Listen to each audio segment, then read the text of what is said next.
Welcome to another episode of Good Dad Bad Son with your favorite cousins. How y'all doing tonight? We got an outstanding show for y'all. We already got Kurt on board. He said I'll be leaving him backstage, so we had to wait for him to pull up tonight. On time. On time. I'm late today, so blame it on me. BJ, what we got going on tonight, bro? Rain. the storm coming. Straight up. It got lot of dark it. just that quick too. Yeah, a lot of it. What's good with it though? What's up, Kurt? Shit. Smoking, and eating. Oh, they knew that. They knew that. They expect nothing else from you. Hey, don't be mad. I know you be doing it. You go backstage, so you take your face off the thing. And Oh you yeah, yeah. That's why I'm late tonight. I had to just finish my slice real quick. Yeah. Well, we already got something in the chat. What up, Dr. J. Kelly? What's up, Ask Mimi? What up, Gold and Silver? The number is up. Anybody want to hop on? Give us a call tonight, 404-482-2801. My man Cal T might jump on too. He got something to share too, man. Aloha, Gold and Silver. That's Karina. That's my sister. Hey, Karina. Oh, my God. Look, my brother on podcast. Word up. That's big sis right there. What's good, Cross? I'm going to see what Noor... Oh, shit. I probably should have texted Nadia. She be acting like she don't see the chat. But, what's with it, bro? I've been looking for you this week. Man, this week was rough. You know, I had my renewal for the school, my annual inspection, so I went stressed for no reason, I guess. But we finally got over it, and I got the official approval this that's morning. what's up. Yeah, I woke up to it. That lady stressed me the hell out. What? So you mean it wasn't no systematic barriers and white man oppression? She had, she That had her foot on my chest, not necessarily my neck. What? She let you breathe? She removed her foot? Man. What? And they approved my new program. So like I said, What? you know, before we had nursing, we still have nursing assistant, medical assistant, and phlebotomy. Now they just approved me to have mental health technician. So that's going to be huge for us. What's the qualifications to be? I think I could be a mental health technician. High school diploma, and I'm going to teach you the rest. I got that. Your BJ, come on, man. Hell no, them niggas need the people need some real. That's the problem, man. This shit America done got soft and weak, man. Thank you, family. Man, we done got weak, bro. Some of the stuff you be saying, Kurt, I be like, man, this ain't the Kurt I know. I don't know where that Kurt went. Most of the schools like mine, we all got the same programs. I thought you did turn you to an mental health AI. technician different. Man, I'm one of the few. Only the colleges have it. the old Kurt would have never been talking like this, Kurt. No, the old Kurt was always militant. I ain't fetishistic. I ain't for Kurt, you that. be putting on for the cameras? No, I said I've always start been stuttering. militant. I've always been militant. You know what I'm saying? Yeah. Welcome. We got another brother in the room. Yeah, that's my man Cal T. What's up, Cal? Put it the long way. You had it right. There we go. Like this? Yeah. Yes, sir. Can y'all hear me? Yup. Yes, sir. What's with good, the bro? big American flag. Yeah. You did, yeah. Yeah. Word up. That's what's up. Yeah, man. I had to I got that from this white kid I know, man. This white kid I know that worked at this restaurant I used to work at. Yeah. That's what's Yeah, up. man. I had to use it for a curtain, man. You know what I'm saying? I ain't got no curtains, you dig? on my downstairs in my Yeah, basement. that's a good joint right there. I Yes, like sir. that. I can't find my MAGA shirt. Once I find my MAGA shirt, I'm really gonna make y'all mad. Heard I you. can't find my MAGA shirt, man. Word up. But go through some topics. But shit, I was me and Cal T was kicking it yesterday, man. He got a hell of a story too. You know, how we be up here kicking the stories and shit. Yeah. And man, Cal T got a hell of a story too, man. And this been my guy for over 15 years, man. Okay.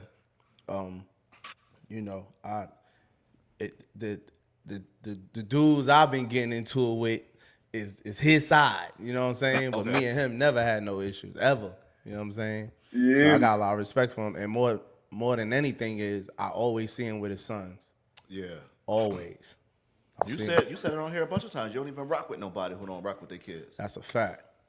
That's a fact. So Kyle T, you can just get into whatever you want to get into, bro. Welcome, brother. Welcome. Yeah, man. Thanks for having me up, man. Shout out to the group, man. Shout out to this chat. Shout out to this platform, man. I think what the title was, Good Dad, Good Son, Good dad, bad son. Okay, yeah. Shout out to that, man. Shout out to the whole group. Shout out to the whole movement, man. I'm rocking with it, man. Once I heard my man told me about it. Once my barber told me about it, he was looking at it in the shop one day, and I was like, "Yo, wait a minute, that's B." And he was like, "Yeah," and I was like, "Okay then." Who your barber? Bert. Okay, King B. You know everybody fucking with King B over here. Yeah, man. Shout out to King B, man. Shout out to King B. Yeah, man. He was watching it when I came in the shop one day, man, and I was like, "Hold on, that's my guy B." He's like, "Yeah." He's like, "Bro, that's BJ." I'm like, "Okay, yeah. Let me lock me in, line me up with that." He shot me the number, and just been going for them, man. But yeah, man. So I had a really I've been having a really bad, not even a really bad, but I had a really bad 2023. It started back in May 23. May 2023, I got popped. I got busted. And man, that was like my third time. They was talking about sending me down the road or whatever. But by the grace of God, by the grace of God, you know, I still had a little paper put away for a little lawyer, for a rainy day lawyer. You know what I'm saying? Had a little paper stood away. Me and my wife had some money put away, and we was able to wiggle out of that. And the end of 2023 was November 5. I was a victim of a shooting. I was actually I got shot in the chest, entry and exit out the chest and out the back. So entry in the chest and exit out the back. So it was really bad, man. It's crazy what's crazy is the person that shot me was my actual cousin. Like my cousin, like no play, no this, we grew up together, no your mama, no, you know what I'm saying? This man, like my mama and his mama is sisters. They got the same mama and daddy. So like it's family. Like we cut from the same cloth type of people. Like this ain't no play. This my brother we went to school together. No, this is my cousin from me and him taking baths together when I stayed a night over his house or he stayed a night at my house. You know what I'm saying? Like family like that. So, and it's a real unfortunate situation because this person who shot me, I actually had like really, really big respect for this guy. He was one of them cousins that really jumped off the porch real early. And while I had my hoop dreams going, he was down here in Lawrenceville doing his thing. So I don't know what attention came from. I don't know where the beef came from. It just he went away for some time. He went away for like, I think altogether it was like 14 and a half years from 07. He had already got jammed up from 06. So we talking 06 all the way to 2020. He stayed gone that time. That time he was gone, he was gone to prison. I never turned my back on him. I never, like, this is my cousin. I never turned my back on him. If I told him no once, I didn't tell him no twice. You know what I'm saying? Like, you know, $50 here, $60 here, $70 here, sending them shirts here, sending them care packages here, giving his brother money. Like me and his two brothers, we actually took turns taking care of this man while he was in prison. Like taking turns. All right, bro, it's your turn. All right, Cal, it's your turn. All right, Bree, it's your turn. All right, this person, your turn. Da da da da da. You know what I'm saying? Like, we literally did it for the whole time he was gone. The whole almost 15 years. Right, the whole time. Never turned our back on him. Like, you know what I'm saying? And it just, I don't know what happened. I don't know what happened. What the tension came from when he came home. When he came home, he paroled out to his mom's spot, and it just got for a couple of months. She said everything was going good, and then turned around. She called me one day and was like, "You got to come up here and get your cousin. Y'all need to come up here and get him. He is he threatening my husband, talking about my husband stole his deodorant, all that old chain gang institutionalized ass shit." I'm sorry, you able to cuss on? We able to cuss on? You good, bro? You good? Yeah, all that old chain gang down the road institutionalized, been gone too long type shit. You know what I'm saying? Like, just they watching me and they put something in my food and talking about my auntie tried to pour. Talking about this man said, I knew something was wrong with him when my aunt called me and said he think I'm trying to poison him. And I'm like, poison? What you talking about? She like, man, I don't know what this man. He on his way to Gwinnett now. I done switched the locks on the doors. I done took his name off the mailing list. Like, he don't get no more mail over here. Like, they not gonna, like, he can't stay here no more. And her husband at the time, Tim, was like 70, damn near 80 years old, talking about this man stole his deodorant. When Tim got like Peggy, my aunt Peg said that Tim had her husband had like a skin issue.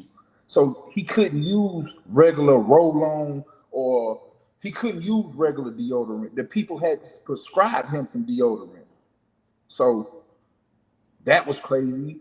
Trying to poison him is crazy. His own mama, like, that's crazy. So we already knew he was stole off from something. You know what I'm saying? It had to be from institution, or being institutionalized, I should say.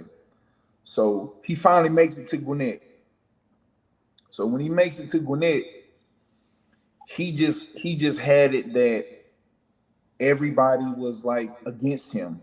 Everybody was like out to get him or something like that. Like, it was crazy. Like, you know, like, my daughter wasn't living with me at the time. I seen him, you know what I'm saying? When I first time seeing him, when he came back to Gwinnett, I asked him, I said, bro, you know, you just came home. You know, what you need? Do you need help? Do you want me to take you to Atlanta to, you know what I'm saying, downtown to go get a ID, go get a birth certificate, go get a social security number? Do you need the card? Do you need me to do anything? Do you need me to take you somewhere? Like, let's get you acclimated back into the world. You know what I'm saying? When you left, bro, you know what I'm saying? It was like iPhones was like this small. The world was like different back in 06. So, you know, nah, bro, I don't need y'all. I don't need nobody. He kept stiff arming everybody from the hood happening. And you know what I'm saying? This this guy was like everybody loved. We knew this guy. This was our family member. All the guys from my family tried to help him. Bro, you know what I'm saying? He was homeless. The guy was actually homeless, living behind the Goodwill, living behind the Goodwill right there on 124. He was, man, one day, man, I was seeing randomly, and you know, we would have conversations. I would see him in the hood too.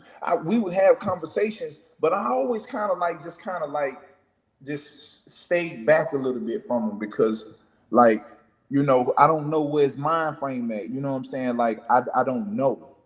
So I didn't never get in. I wouldn't never be in arm reach, because I always kind of felt like he wanted to swing on me or try to get a cheap shot off or something like that. So I kind of always stayed back, at least this far from him when we talking and having conversations and stuff.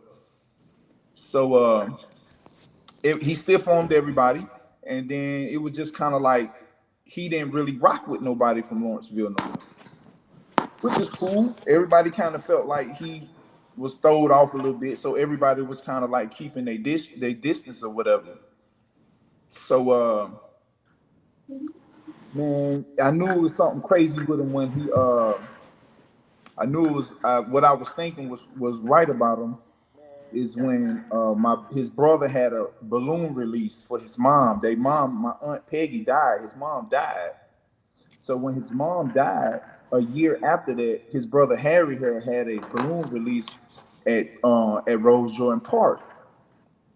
Had all the elders out there. You know, Peggy was in her 60s. You know what I'm saying? Had all the elders out there. His mother-in-law was out there. His old lady was out there. It was all elders. I mean, elders. You know what I'm saying? Mothers of the church. Those kind of elders. You know, older people. So Harry, I'm at work one day. Harry called me. He like, bro. He had called me and told me about the balloon release, but I actually couldn't go because I had to work that day. And I couldn't take off. So Harry was like, bro, when I was at work, I was on my break. Harry called me like, bro, do you know Red just came over here and just messed up the whole balloon release? I was like, what you mean? He like, bro, me and him just got into it. I said, what you mean got into it? Y'all got the fame? He was like, yeah, bro, we just got the fame. I'm like, oh my God. He like, yeah. I'm sitting there saying that so I guess Harry was sitting up they was under the pavilion and Harry was giving like a speech, you know what I'm saying, for his mom, you know what I'm saying? This is our oldest son. So he's giving a speech for his mama, getting ready to, you know, thank you, God. We thank you for the time she was here, type of talk, whatever. They let the balloons go. After the balloons get released, he comes over there in the middle of everybody talking about, hey, Harry, let me holler at you. They walk to the side. When they walk to the side, say Red tried to swing on him. Red tried to swing on him in front of everybody. Harry had to drag him up, throw him on the ground, punch him on 2 times, whatever. Like Red, he wasn't nothing but that big. You know what I mean? Like he was a tall, slim cat, real tall, slim nigga. But Harry is brolic. I mean, not brolic, but he kind of stocky a little bit. So Harry just went on ahead and just juggled him and just did him up a little bit, whatever. Went on, bust him up or whatever. And when he called me and told me, I knew it was something going on. So one day, leading up to the shooting, right? So boom, all this leading up to the shooting. So one day, I was at work. I was on my lunch break actually, and I do food catering. So I went, dropped the food off, whatever. It's lunchtime now. I got to go back for another catering, but I got about 50 minutes to an hour before I go to my next catering. So I'm sitting at the racetrack right there on 120 on Pike Street. I'm sitting right there chilling. I'm keep looking down at the trash can because it's a person sitting at the trash can down there with a book bag on, some shades on, and a black shirt on. It's hot as hell outside. It's hot. And he just looking just out of place. Did I think it was Red at the time I laid eyes on the person? Nah, I didn't really think that. But I'm looking at the person because I'm like, damn, this person tripping. What the hell? It's hot as hell outside. Why you got this book bag on, shades on, and a scully? He had a scully on, a beanie. I'm like, bro, this man tripping. So I'm sitting there eating my food, watching the number, watching the news on my phone, sitting there watching the news. You know, I get ready to leave. I throw my stuff in the trash, and I get ready to leave. Boom. I leave, pull out right there in front of Captain D's. He like, I look back like this. I'm like, damn, that's Red. That's my cousin. I'm like, bro, what's happening? He like, man, I don't fuck with none of y'all niggas in Lawrenceville. I'm like, Red, what you mean, bro? You okay? He like, bro, I said I don't fuck with none of y'all niggas from Lawrenceville. I ain't gonna fuck with none of y'all niggas, bro. Keep on going. You going about your business. I'm like, bet. I jumped in my truck, peeled off. So boom, that was that time. I seen him again. This time, before I went and got a night job from the guy where I got this flag from. The man of the job told me, hey, listen, I can start you today, but you got to go get some waterproof shoes. You got to go get some slip resistance, and you got to get some black pants. I'll give you a shirt. You can start today. I was like, well, all right, bet. Let me go find me some pants. I go to the Walmart on Lawrenceville 20. They ain't got my size. I go to the Lawrenceville right there on College Hill Road. When I get to the one on College Hill Road, it's packed like hell. I'm going up and down the driveway trying to find a parking spot. I came up right there in front of from the beauty salon, and for the beauty store, the hair store. I came right in front of the hair store. Guess who on the ground laying down in the hot ass sun? Ain't no shade right there. Right. I'm like, I'm looking as I'm making the turn to go back in front. I'm like, I know damn well that ain't my cousin out here in this hot ass sun. He looks up at me. So I called my cousin Chico. I'm like, cause him and Chico, they the only ones had a rapport. So I'm calling Chico. I'm like, bro, listen, you gotta damn, what we gonna do with Red, bro? He like, let me call him. By the time I get off the phone with Chico, he called on my phone. Red called my phone. I'm like, Red, what going on, bro? He went left field on me. Fuck, nigga, why you following me? What the fuck wrong with you? What kind of time you on? I'm like, bro, hold on. You know, you need to watch your motherfucking tone when you call my fucking phone number. You need to watch your mouth. I'm a grown man. We gonna speak like men. If you got a problem, say what your problem is. You ain't gotta be talking like that to me. All this old wild disrespectful shit. Never wanted to jump out of character with him. Never did want to jump out of character with him because at the end of the day, I kind of felt like or kind of knew that something was really wrong with him upstairs. I've kind of like, bro, this ain't my cousin. This is another person. This is not him. This is not the person that I knew back in the day. So I never wanted to get out of character with him. But he slips out of his mouth say, fuck nigga, when I see you, nigga, I'ma kill you, nigga. I'm fuck you up bad, nigga. I'm gonna fuck you up bad. Blah, blah, blah, blah, this, that, and the third. I'm like, yeah, all right. Well, when I see you, nigga, I know what's going on. Boom. This was August. This was August when I seen this guy. Middle of the summer. The end of the summer, around August. So boom. I didn't see him again. I never did see him again. I never did go to the hood because I was working in the morning and the night. So I didn't have time. You know what I'm saying? Plus my boys need haircuts.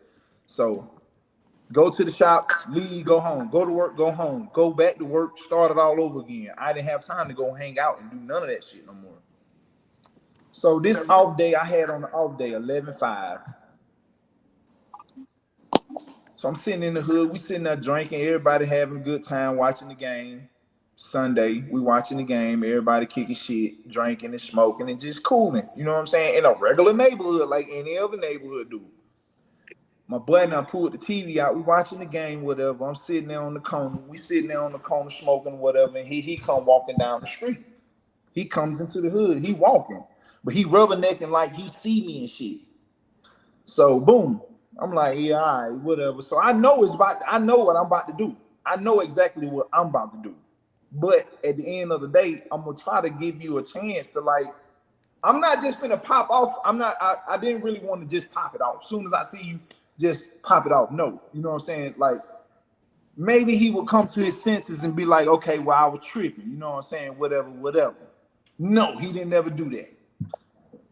So he like, so my cousin Chico, I don't know what possessed him to get this man a shot or get this man a beer. As he's standing over there and watching him, the man drank the beer and drank the shot so goddamn fast, like he didn't even try to enjoy the shit. I'm like, damn, he just drunk it and drunk the beer, just guzzled the beer. That's kind of got me tripping. So I'm watching him and shit, I'm watching him. He like, hey, Cal, let me holler at you right quick. I'm like, all right. So right behind that, I drunk my beer, guzzled it, and drunk my shot. Because now he's saying, let me holler at you. I know it's about to go down. Because as soon as the disrespectful shit come out his mouth, I'm finna pop it off. So boom. Hey, B. Hey, look. When he said, let me holler at you, right? I drunk my shot and drunk my beer. When I walked up on him, I walked up on him like, you know, in a stance. You know what I mean? In a stance, cause I know what I'm about to do. So he like, bro. He like, bro, what the fuck wrong with you, bro? Why you got your hands all balled up and shit? I kind of stepped back off of him. I'm like, okay, well, maybe he goddamn come to his senses. This crazy ass man said, what's up, boy? Oh, now I'm on my boy BJ podcast, man. Yeah, my boy BJ from the shop. Yeah, man. I'm gonna fuck with you in a minute. So he like, damn, Shawty, why you got your hands all balled up? Da da da da. And I'm like, So I stepped back out. I'm like, Red, bro, I ain't finna let you do nothing to me crazy out here, bro. I'm not finna let you get off on me no kind of way, nigga. You said you were gonna do this, that, and the third. What's happening? When I said that to this man, because I'm in that mode. If I would have known he had a gun, I would have never took that approach. I would have did it totally different. But I didn't know the nigga had a strap. I didn't know he was strapped up. So when I said that, what's happening? He went to fuck nigga. By the time he can get any of all of that out of his mouth, I done took off on him. Bam. When he stumbled back, BJ, he was patting himself like this, trying to find where the gun was, but I didn't really pay attention to that. So as he's stumbling back, he patting himself. I caught him again. Bam! Man, by the time I motherfucking knew it, man, this man done pulled that fucking gun out and shot the shit out of me, bro. Right there in the middle of the goddamn street, bro. Right there in the middle of the street. Blam! That nigga blammed the shit out of my ass right here in the chest, bro. I'm like, God, bro, why you shooting me, bro? So I'm on the ground. I couldn't hold it. Bro, you know I couldn't hold it no longer. Hey, look. So look, if you got beef with a nigga and nigga shoot you, you would never say that. Yeah. You know what I'm saying? If you got beef with a nigga, you know why the nigga shot you. Because he don't fuck with you. And he ain't even let you shoot him. So, you know what I'm saying? But this, this is, if it's just like this. Hey, B, if King B was to shoot you, you gonna ask him, damn, bro, why you shooting me?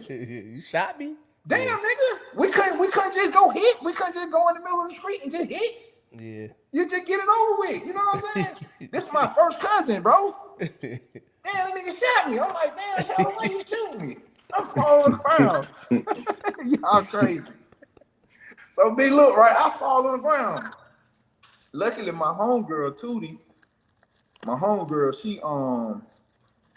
she work in the industry and shit. I'm on the ground kicking like a dog and got hit by a car and shit.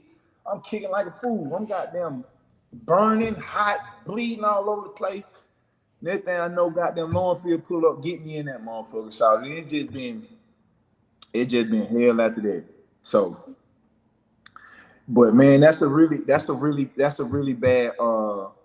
bad chapter in my life. Like, it's a real testimony. You know what I'm saying?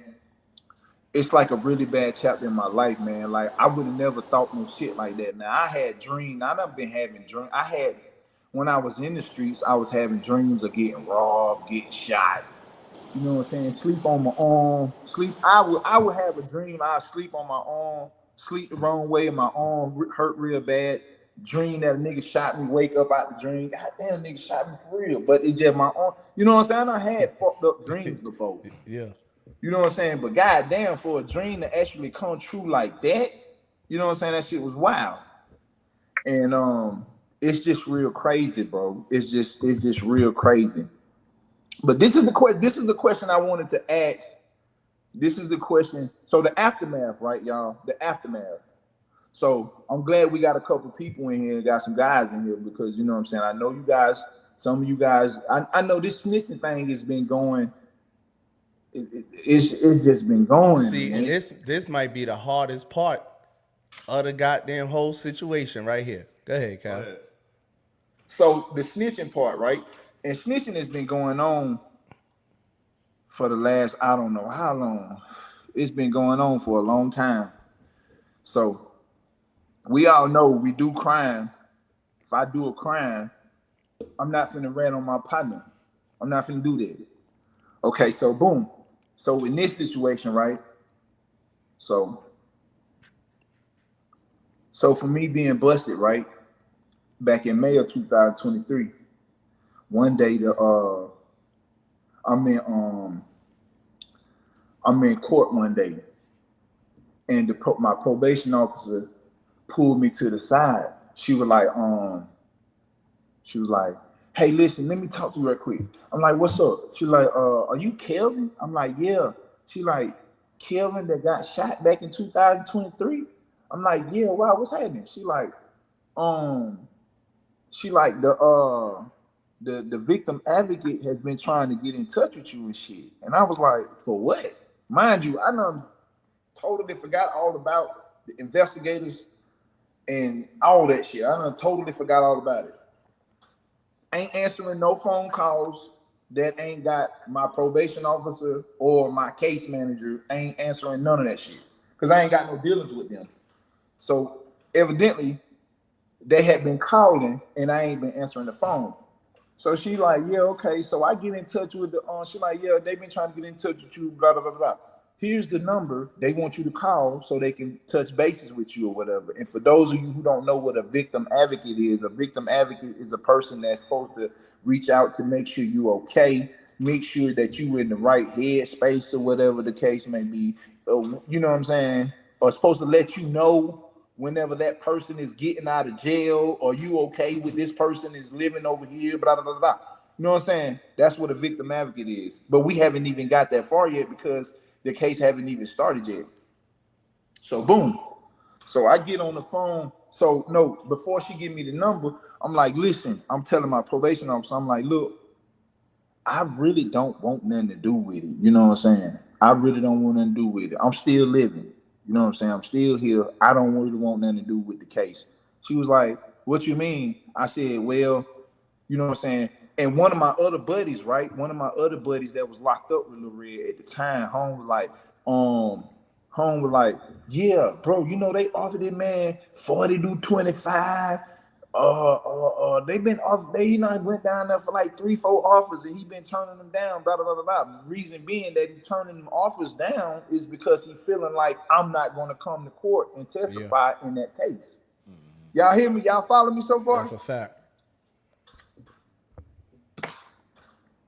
Being that I'm his cousin, he feeling like I'm not going to come and testify if they subpoena me to come to court. So I'm telling my probation officer, I'm like, listen, I really don't want nothing to do with it. She like, well, what you mean? I said, I don't want to have to go up there and jump on nobody's stand and tell them folk what the hell happened and repeat this story all over again on the stand, pretty much putting him in the frying pan. Yeah. So she like,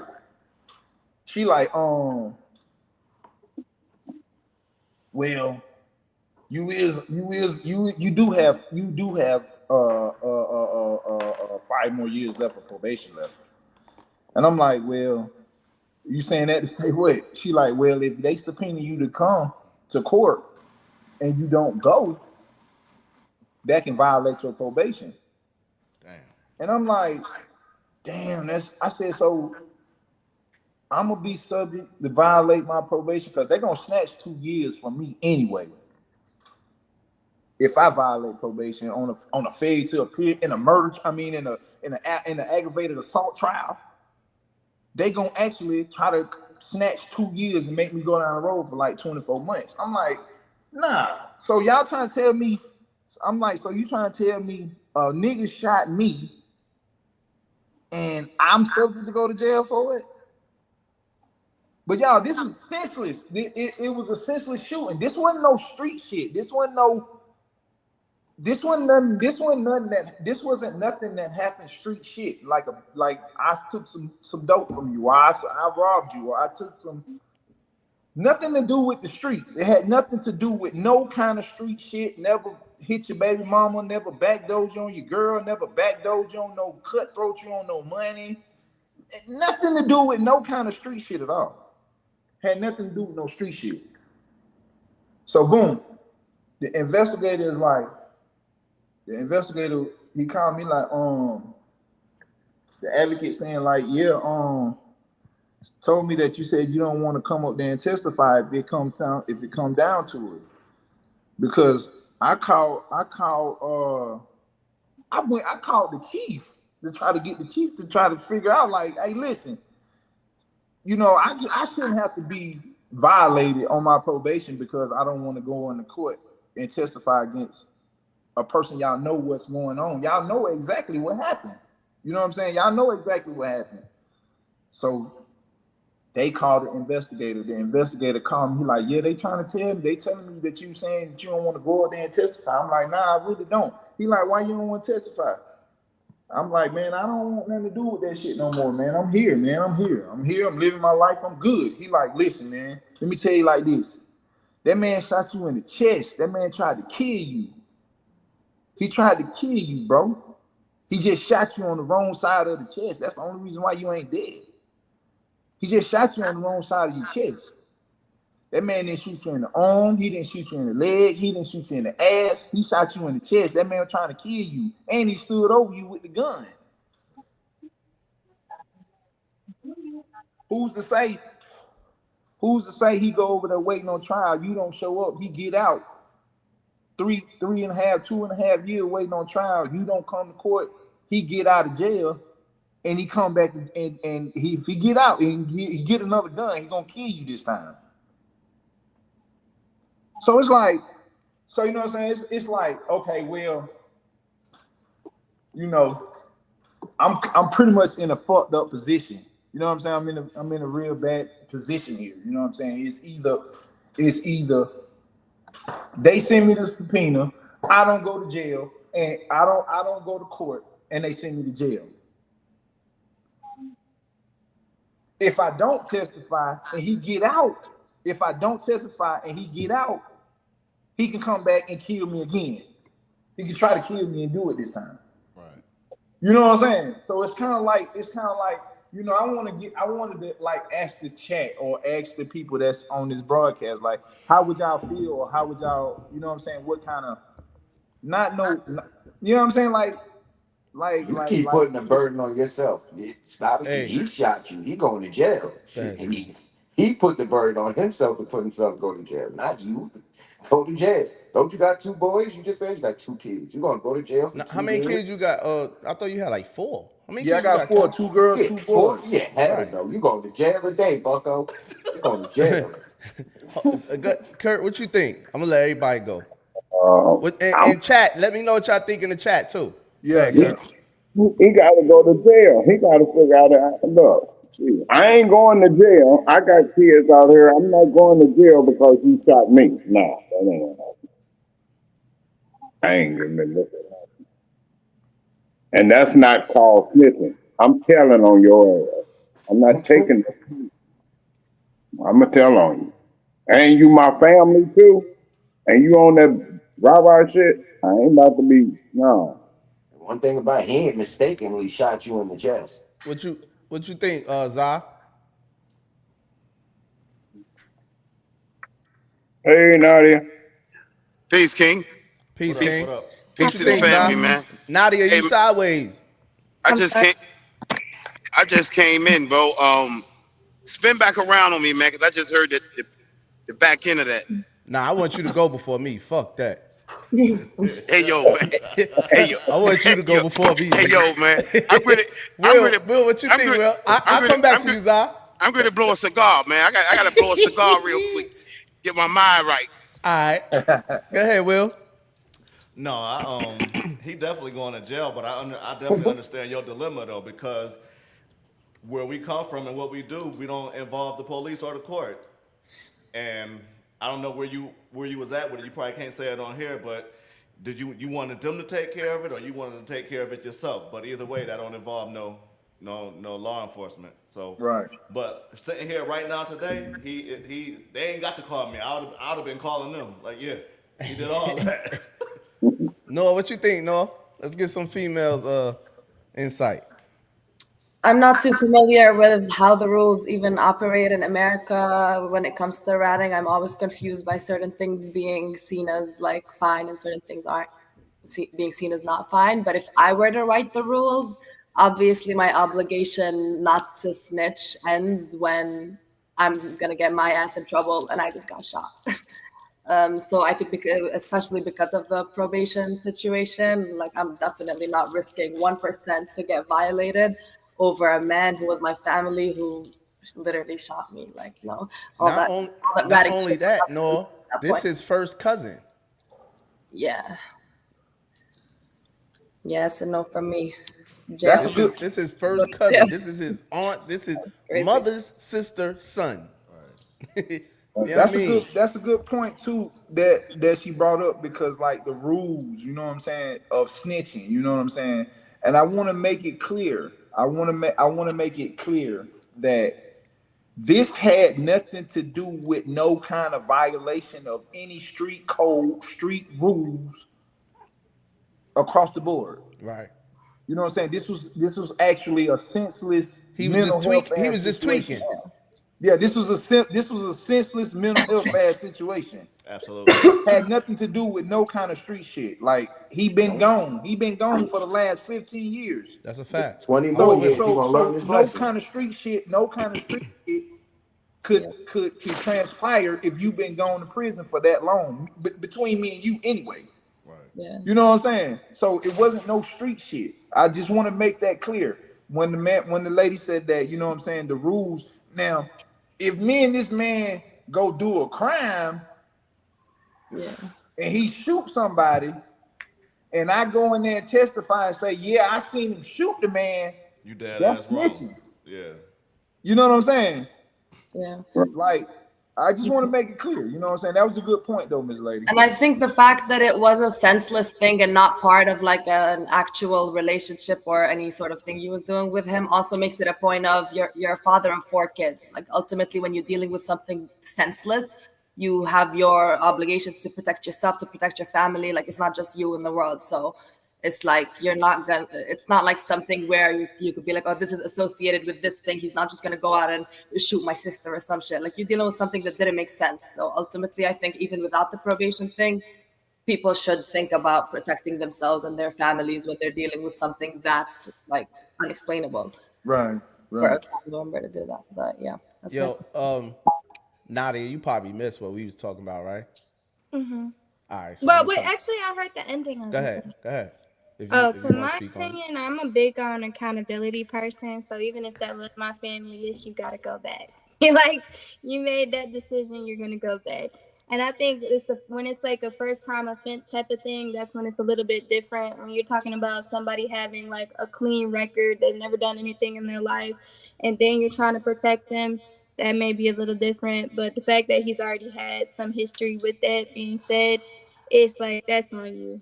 But if I have kids, if I have family that needs me, that's what comes first. And you jeopardize your own situation making that call.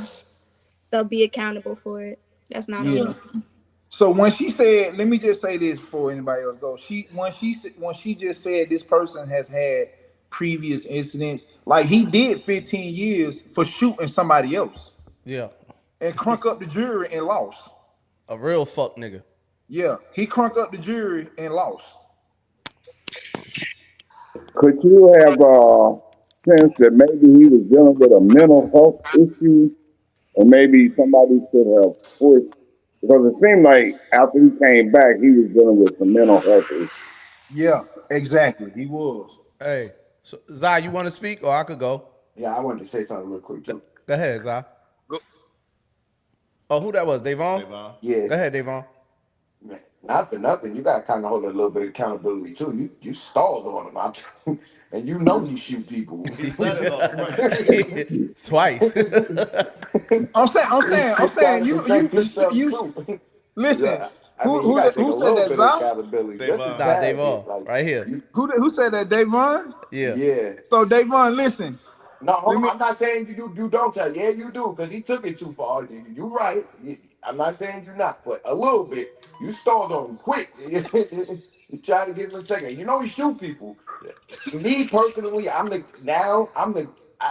got violence, nothing but violence on my record. I don't know nothing else but violence. Me personally, the way I would have handled it, I wouldn't say nothing to him. Period. If Cross hook on you, you're not gonna shoot Cross, bro. No, I'm not gonna shoot Cross. But if Cross is bugging, if I know Cross is the one bugging and I'm him, I wouldn't approach Cross from the beginning. I'd have just left him there. Like, I'm not gonna even say nothing to you because I know where it's gonna go. Yeah. Go ahead, Kyle. Yeah. I can dig that. So what up, Frank? This what I want to say, right? Because I known Lil Red since 2004. He always been burnt out to me. For real. That's who I was fucking with when I was going back and forth from New York to Georgia. He always was burnt out. that's, I don't know. He always was burnt out to me, bro. But for the 15-year stretch? This 2004. Yeah. I think he went away in like, what, 06, Cal? Yeah, he that actually shit happened like 06? Yeah, 06, and he got shipped off on 07. Yeah, when I was meeting up with him, he used to jump in my car and shit. I ain't never let him sit behind me, bro. I sat in the back with him. Okay. And we playing with them things, you know what I mean? I'm getting them things from him, whatever. He was always cool, but I knew he was burnt. I just knew he was. And to keep it honest with you, when it comes to this community, he was the gangster. Yeah. Real, bro. Yeah, you know that's what I mean? I'm gonna plug in some things Cal left out. he was the gangster. He was the one putting in that work. Yeah. Like Cal said, he ain't violated him in no way. The dude he shot or whatever and went away for it have violated, said something to his baby moms, right? Yeah, something like that. Yeah. So, but anyway, so look, I man, Lil Red was always a hype with me, man. For some reason, me and him was always a hype, always. And I remember we got locked up around the same time. Well, he was locked up for that shooting, and I was back in Gwinnett County for something. Ain't no telling. And I was talking to this girl that was dealing with the dude he shot. The dude, a bricklayer, basically. You know what I mean? Big dope boy, nigga out of Miami or whatever out here. But when I called her, she with him, but he upstairs at the prosecutor's office. He's sending Little Red down the road. He ain't playing with Little Red. He ain't got time for that. You know what I mean? She telling me, she like, yo, you wouldn't believe where we at right now. I'm like, what's up? She like, man, this nigga up there talking to the DA and all that about, you know what I mean? Little Red shooting him and shit. I was like, word? She like, yeah. I end up going to the hole. Little Red in the hole, fighting. Me and Little Red both in the hole. We on the yard. I tell the nigga, boy, you better cop out. you better take whatever they give you, man, because that nigga's having meetings with the DA, whatever. So whatever, I don't see him no more. I end up seeing him in Chain Gang, Autry State Prison. Like you said, Cal, not only did he do like, what, 14, 15 years? Mm-hmm. It was a rough 14, 15 years, bro. Mm-hmm. It was a rough 14, 15 years because, for one, he's a gangbanger. Yeah. And the set he fucking with, they not fucking with. Mm-hmm. They not fucking with that. So if you ain't Sex Money Murder, GKB, Mac Baller, or Non Trey, they ain't fucking with you. Facts. So he was going through it, bro. He was going through it. Yeah. And I remember he told me, and I think I told you this when I first came home, but he told me, I can't remember if it was in the county or in prison, but he said, when I come home, I'm robbing everybody. He said, when I come home, I'm robbing everybody. Everybody gonna get it, something like that. He was mad at the world in that motherfucker. I don't know if he was mad the whole 15 years, but he was mad, bro. Yeah. But never in my mind, I knew he wasn't talking about you. There's no way. You know, I knew he wasn't talking about you. I knew he was talking about everybody else. Mm-hmm. I knew he wasn't talking about you. How long you think you included in everybody? Nah, he was talking to me. That was okay. He was telling me that shit. But nah, like I said, me and him never had no issues neither. Yeah. Me and him never had no issues neither. Even when, I don't know what the situation was around 05-ish with him and the home team or whatever, but it seemed like he was already on the outside, not really messing with niggas. You know what I mean? Mm-hmm. Cause he used to say little stuff to me like, man, F these niggas, man. Da, da, da, da. You know what I'm saying? In front of tailgaters. But anyway, so when I came home and I saw you was about to say something, Will? You had just brought it up, dog. Like, was he ever in tailgaters? Yeah, man, tailgaters was Lawrenceville. Okay. Oh, Lawrence. He really wasn't in there like that. Okay. He was outside. Okay. He was in there like that, Kyle. I don't remember him really being inside. I always saw him outside with the hoodie on. He didn't really play tailgaters like we did, but he was in there a couple of times. Okay. I always saw him outside. I come outside, he by the alley with the hoodie. Right. I'm telling you, all the time. I come up, Brad, what up? Nah, man, just, you know what I mean? But when I came home, I was kind of, I remember bumping to you and on tailgaters and letting you know, like, yeah, I saw a son, whatever. And you say you were speaking to him. But skip to the part with you or whatever. When you first got out the hospital and I saw you in the barbershop, what'd I tell you? Man, fuck what these niggas talking about, bro. Go on and testify on that nigga, man. Fuck the rules. Fuck all that. Because one thing about it, I see you with these boys all the time.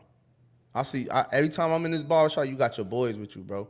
I see you out here trying to work and grind and do. You never been no hating nigga. You never been in the way.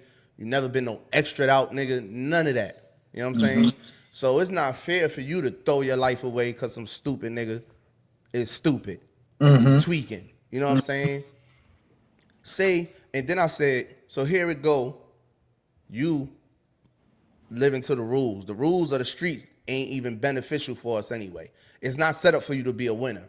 The streets ain't set up for you to be a winner, but the rules ain't set up for you to win at all. For any real nigga trying to live by those rules, you're gonna lose every time. Right. Here we go, and this how it's gonna work. This how exactly it's gonna play out. You ain't gonna go. He gonna end up beating that shit. He gonna end up, or probably getting like a little bullshit 5-year sentence or something. He's gonna end up back home. Now you got to deal with the fact, what happens when I run into this man again? You know what I'm saying? What happens if I gotta kill this man now? Now your freedom in jeopardy again. I'm gone. I'm not gonna get the same. You know what I'm saying? I'm not gonna get the same treatment. I'm gone. They not gonna understand nothing you had going on. They not gonna understand nothing that happened to you. They gonna send you away. Right. You already got an F on your shit. It's gonna be 15, 20 years easily. And that's what I'm thinking about. I don't see it being fair. I don't see it being fair for the good dad. Right. Oh, we left something else out, Cal. What's that? He has a son. Oh, yeah. I'm gonna let you speak on that. He has a son, bro. So look, right? This where the good dad, bad son come in at. How old is nephew? He was 18. Damn. Go ahead, Cal. That's grown. So listen, right? So boom. I come home from the hospital. Thanksgiving rolled by. Christmas rolled by. New Year's rolled by. And that following year, 2024, we get a phone call that this man's son has been killed in a robbery gone bad. His 18-year-old son. Well, remember I put it in the chat. It was on the news right over there on Boggs Road. Yeah. For those of y'all, his name is Timothy Henderson Jr. On Boggs Road, shooting on Boggs Road. That's a fact. You gotta send me that link, cuz. You can Google that. That's a fact. Robbery gone bad, you know what I'm saying? So it's kind of like, damn, like you and you tried to kill me, but your happenings happened to your son. Like, it's crazy. So this the even crazier part about it. So one of my partners, who I was telling y'all about, who was in there with the boy, he like, yeah, man, he like, yeah, bro, Red had a really bad fight with some nigga who was like 2 or 3 doors down from him. I'm like, what you talking about? He's like, yeah, man. The nigga came in the dorm. When he came in the dorm, somebody told him that that was the person that shot his son. Shot and killed his son. Philly said like 2 days later, they had just got back. He said 2 days later, they had just got finished with lunch. And as soon as the trays went out, soon as the police officer pushed the trays back outside of the main entrance of the dorm, it's two doors in the dorm. one to lead you outside and one to lead you inside. One is the officer got outside in the hallway pushing the trays outside for the people to come and get them. Red now went in there and beat the shit out of this man. Now went in there and tried to beat. And Philly said there was blood all over on the top floor upstairs. So it's like,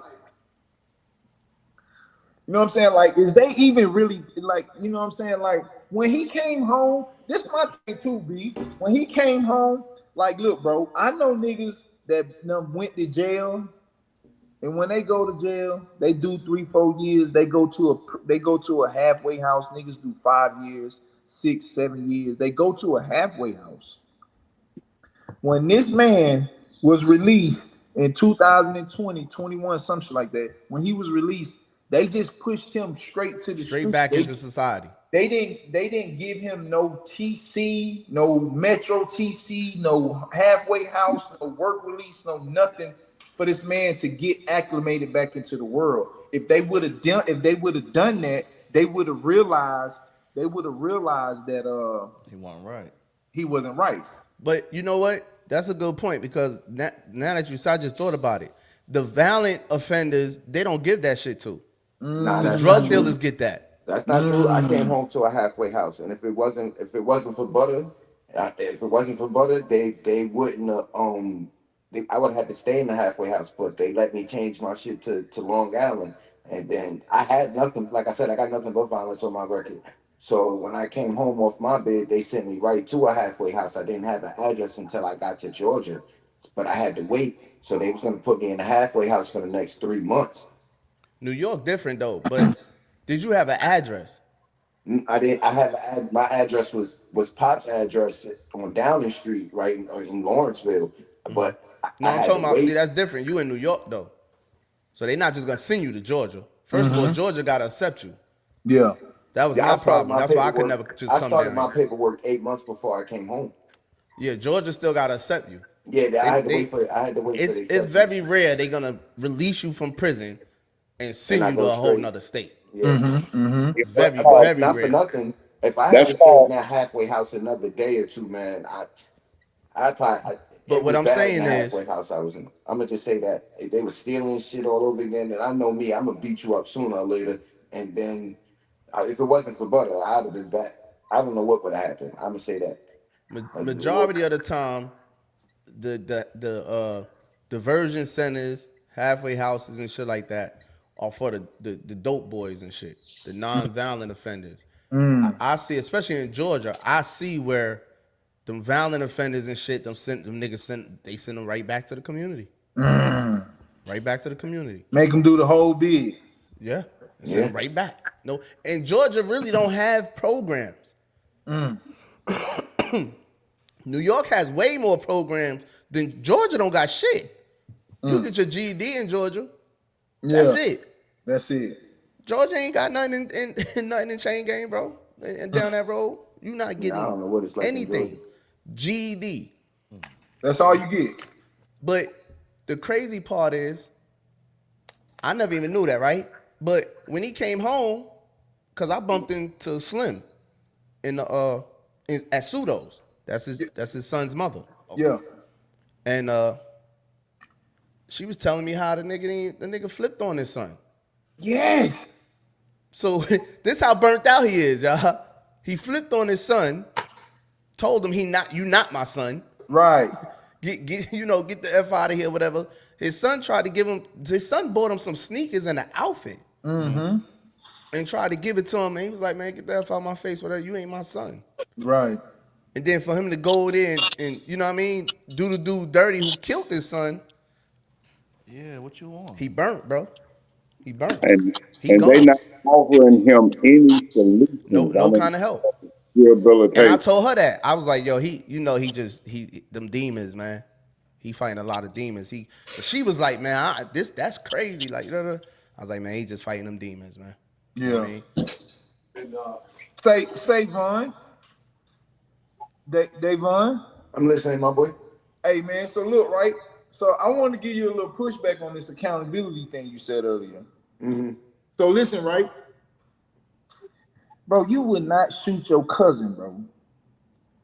I hope you wouldn't shoot your mother. Hell no, I wouldn't shoot my cousin. No.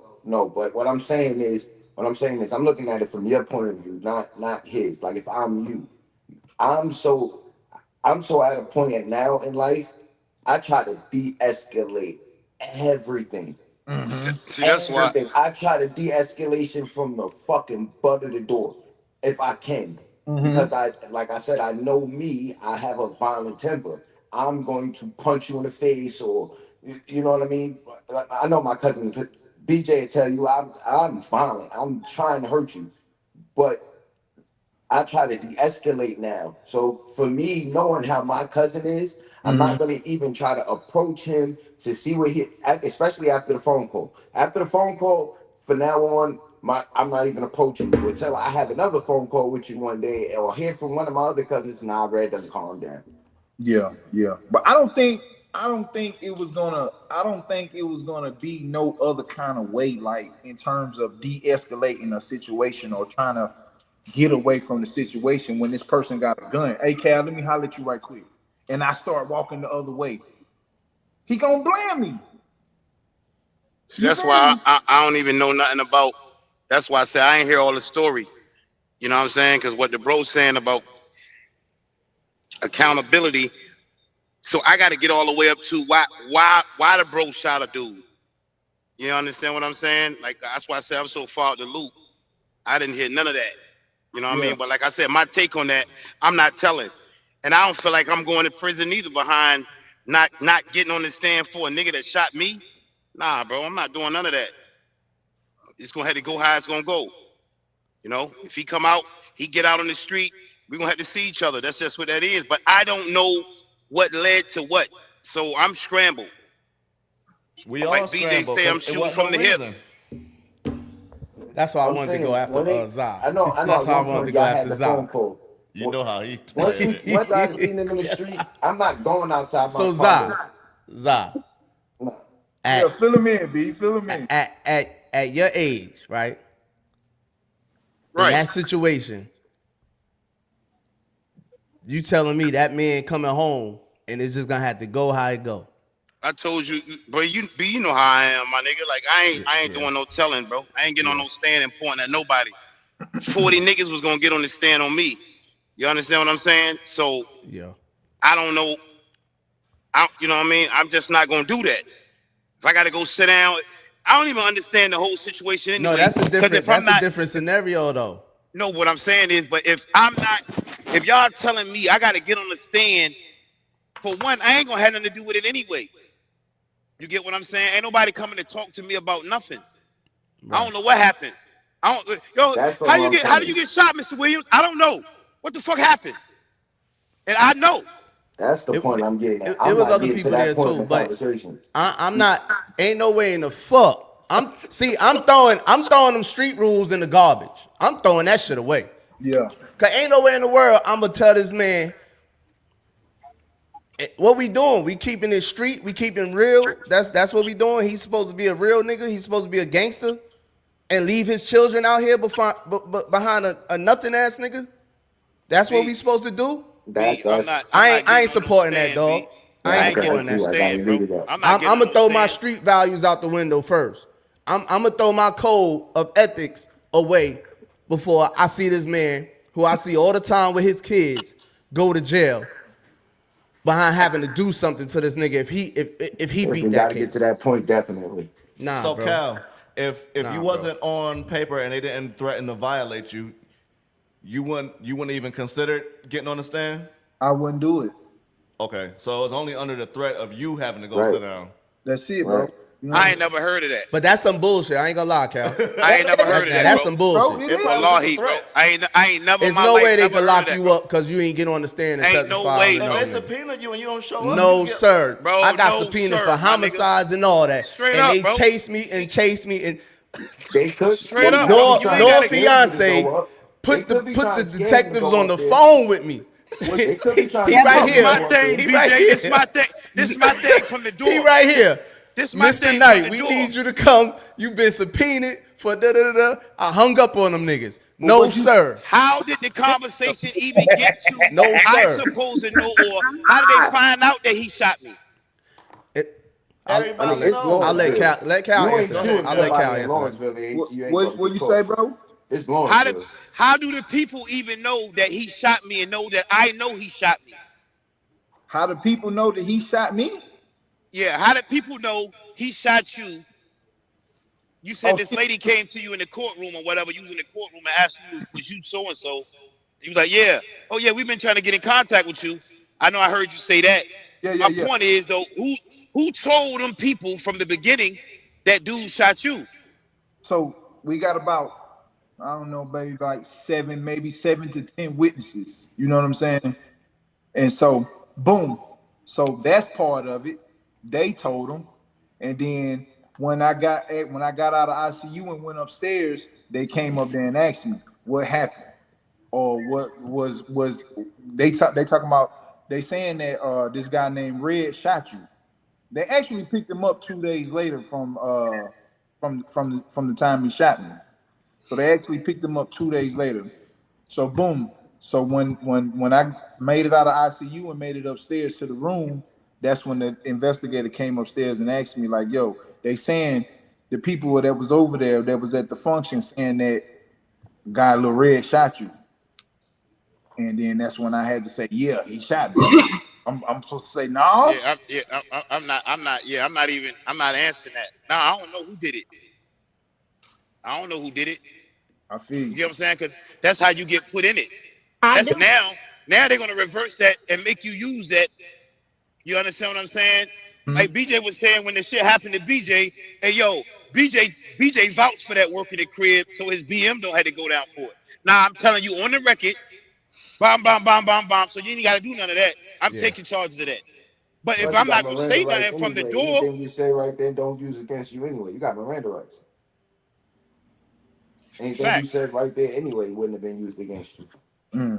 It's gonna be used against you. Nah, I ain't gonna lie though. They can't lock you up because you don't testify against that nigga. They fronting. Nah, they can't lock you up. Bro. They got so much flexibility when somebody's on probation, and at least in New York, they do whatever the fuck they want. It's stupid.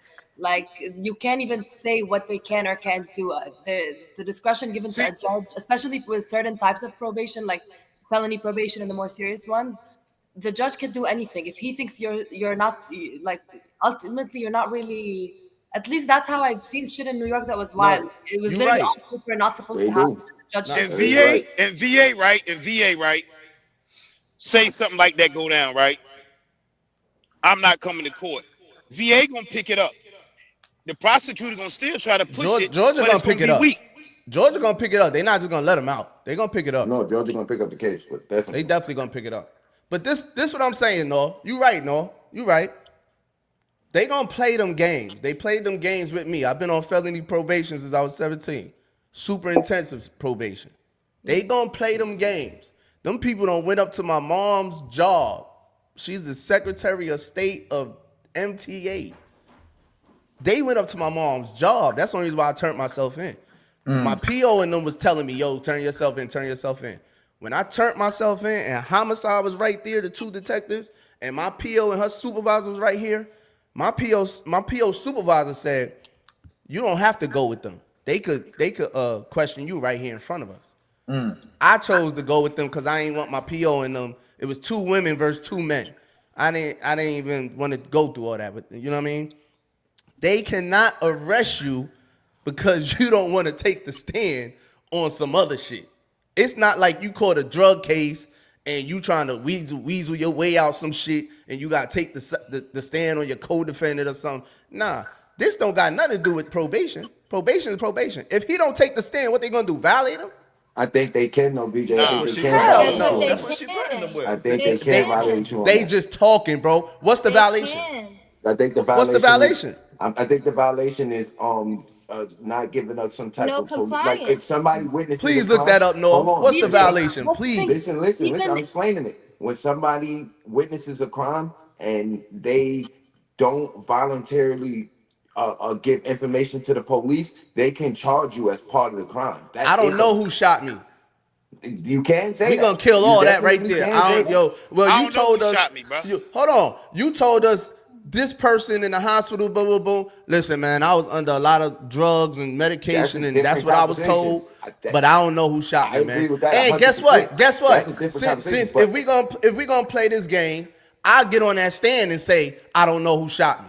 Y'all not gonna that's what force you gonna me have to do. into this. Y'all That's don't what want you me to have get to do. on that stand and say, matter of fact, nah, he didn't shoot me. Straight That's up. what I'm You gonna gonna have say. to do. See, But I the- start talking spicy Straight to the up. motherfuckers. That's- Y'all not gonna make me do nothing. Right, but Nah. it still doesn't Nah. that doesn't change the Straight fact up. that they can I'm violate talking you or off the not. strength They of can violate you. I'm talking off the strength of this man being a productive citizen with children. Now, if you of course we're gonna have different thoughts about it, especially when you don't have children. You know what I'm saying? He got sons he got to be out here for. That's agree. all I'm concerned about. I Right, don't care about no I'm- street rules. Point that nigga out. I don't care about no 100% code. I point him don't out. care about none of that shit. I've been doing that Point shit his for the ass past out. 20 years. I ain't getting no rewards for nothing. I've been freeing niggas. I've been going to jail. I ain't do nothing but lose money, lose everything I ever gained in my life being a real nigga. I don't care about being a real nigga, man. That shit don't add up to nothing, man. Be a real dad. Fuck that. Yeah. That's what this show is about anyway. Be a real dad, Cal T. Fuck what niggas What talking is about. being Real a talk. I have a real Go ahead, question. Nadia. What does being a real nigga get you? That's Nothing. what I'm trying to Nowhere. understand. Nothing. It don't Nothing. get you Time. nothing anyway. Nothing. What are you Nothing. living by? Absolutely nothing, Nadia. It don't get you nothing. It don't get you nothing at the end of the Y'all day. get it. Y'all Go get it. wiped up. You don't get nothing for that behavior. So just go ahead and let somebody be accountable for their actions and move on with your life. Because what are you doing stressing yourself out for? But Zan What are you saying, doing? That's you why. got to be That's why consistent. we got the world we in now. Yeah. No, what, That's why we how? in the What, world which we way, in now, Zah? bro. What you mean? That that's why the world is how it is now, bro. In our As far as communities, what? anyway. I'm not. It's not to throw no shade on that situation or whatever it is. To me, it ain't about being a real nigga. It's about morals and principles. It ain't about being a real nigga. For one thing, Morals. anyway, we use that But real who's your nigga moral word. and Listen, principles hold on, too, Zah, at that bro. point when that Hold on, shit Davon. Hold on, Davon. Hold on, y'all. Hurt somebody. Hold on. Let Zah get it out first. We Then, use real nigga too much, bro. We use the real nigga line too much for real to me. You know what I mean? all right. We So use it on everything. You get what the I'm saying? moral. So I don't even pay attention to a real nigga. I'm just Explain saying the morals and principles the part to me. You morals talking and about? principles of what I stand on, of what I feel on a situation. B. I'm just not telling on nobody. B. That's all I'm saying. Right. Y'all can take it Okay. from where you want to take it Listen. from that. I'm It's just a telling you my side. You know what I listen. mean? Everybody Zah, got you their not by opinion. yourself, Zah. I promise you, you're not. You keeping it You consistent. not by yourself. That's it. I know O with you. O with you. Unc with you. I know some niggas that's with you now. You ain't by yourself. Them niggas gonna go all the way. Kurt with you. Oh, it's Nah, changing. Kurt be Don't flip put it flopping in the depending on the situation. Kurt gonna think. Kurt gonna get logical right now. Any other time he ain't gonna be logical, but Kurt like fuck that. I ain't going to jail. I'm too old to be going to jail now for these little stupid ass young niggas. Right. Exactly. You don't I think ain't got that you don't much think in time my to case I do could it. have got on and did bullshit, bro? What you think, Kurt? I was looking at life in prison. Listen, Oh, My hold on. I'm Zahn ain't finished. Zahn ain't finished. What you I'm say, not. Zahn? He said you and Uncle Ty. No, I was Go saying, ahead, Listen, Kurt. you know the I'm not situation, telling. but in the end of You the know, I day, I understand the fought my street code, the I fought real my nigga case. code. Hold on. Zahn, you going? Now, hey man, the brother cut me off, man. Let him work. Go ahead, Let him Kurt. work, bro. Oh, I don't. I only went because business said go ahead. Yeah, I thought he was done. Go ahead, Kurt. Anyway. I get it. You know, hearing the brother's story when his cousin first made the statement, you could tell he's on some other shit. Cool. I wouldn't have never, even when he took his shot and was like, tell him I want to see him, I'd have been like, nah, man. I'd have walked away from that situation. I wouldn't have turned my back. I'm gonna watch him because I know he on some stupid shit. You know what I'm saying? Because I'm gonna have my thing on me. That's law for me. I gotta have my thing on me. Hey, when it come down to I'm getting myself together, I'm taking care of my kids. He say he got 2 boys, 2 girls. The moral principle in it is that nigga, you own stupid shit. Why do I have to be held accountable and go to jail by not telling that you shot me? Oh no, I ain't going to jail. I'm gonna take care of my kids. I'll live, and if you got beef with me after you get out of jail after the next 15 years, I'll see you then. yeah, my morals and principles is going towards my kids, man. Whatever's best for my kids, bro. That's where I my don't that's where my have no morals and place to principles lie. jail. As of today, my morals and principles lie for my kids, man.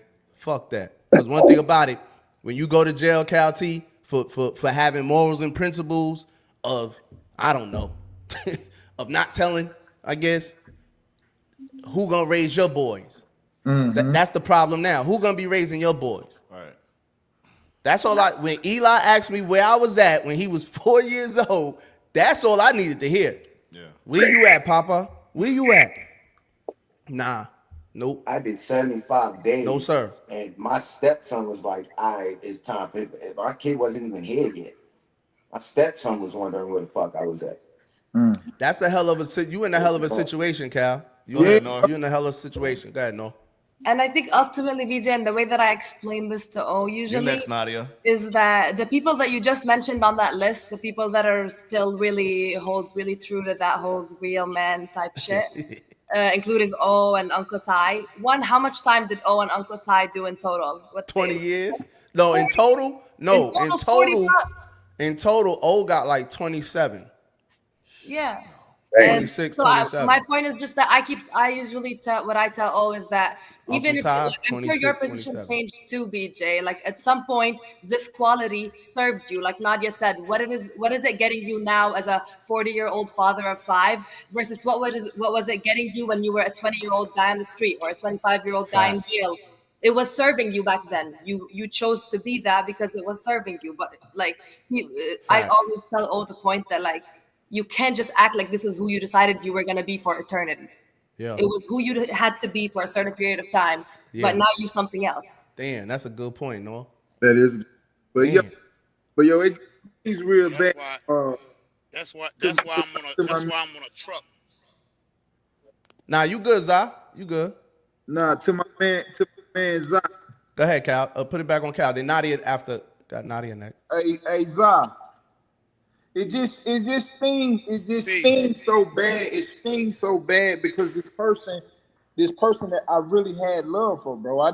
This guy wasn't no outside, you know what I'm saying? This not no outside nigga. I would give the shirt off my back for this nigga. Like I offered him everything in the world, bro. I tried everything I can. Like, you know what I'm saying? Like when your mans come home, y'all gonna roll the red carpet out for this man. You know what I'm saying? Like it's like that, bro. We as a family gonna stick together to try to do everything we can to try to help you out to get acclimated back into the world, bro. And it's just really bad that it stings so bad, sting more than everything. It hurts real bad because, damn, bro, like I gotta. Like I mean, it's like, bro, you put me in a bad situation, bro. You know what I'm saying? For one, I had to stay in ICU for 12 days, bro. That shit was hell, bro. You know what I'm saying? All because of what? Because of what? We never had beef. You've been gone for so long. For what? What is your beef with me? Why is you beefing with a person that sent you and held you down the whole time that you was gone? What is your beef? What is your problem? You know what I'm saying? And if it's that much of a beef or a problem, you know what I'm saying, that you had to come to the fact of you had to shoot your own family member, bro, that's low down, bro. That's cold-blooded, bro. That's cold-blooded. You know what I'm saying? Now, don't get me wrong, Zah. I don't want to do it, bro. I really don't want to do it. I don't.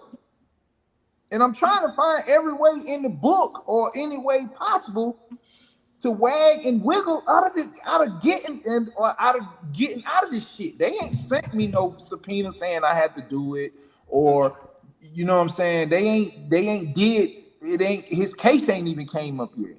You know what I'm saying. But at the end of the day, bro, I just want people to know, bro. You know what I'm saying? Like for people, they're just like if somebody come into your house, bro. That's like somebody come into your house and shoot one of your family members. What you gonna stand on morals and principle and say? You don't have no beef with the person. You never did nothing to the person that burglarized and came and hurt one of your family members, bro. You understand what I'm saying? You have no kind of ties or nothing to do with this person. But this person came into your house and shot you or shot one of your family members, bro. So you're just gonna stand on morals and principles and say nothing. The police ask you, where you know him from? Well, you're gonna be like, no, I don't know him. You know what I'm saying? Nah, that's a hell of a question. That's a hell of a question, Cal. Za, if somebody was to come into your family crib, God forbid, right, and shoot somebody. They don't even got to kill them. Shoot somebody in your family crib, and you know the person. That's him.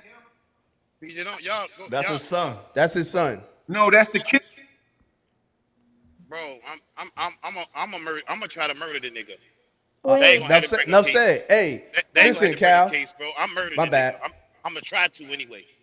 Right. I might be down there. I'm gonna try to murder the nigga. Hey, you know what I'm saying? Listen, Cal.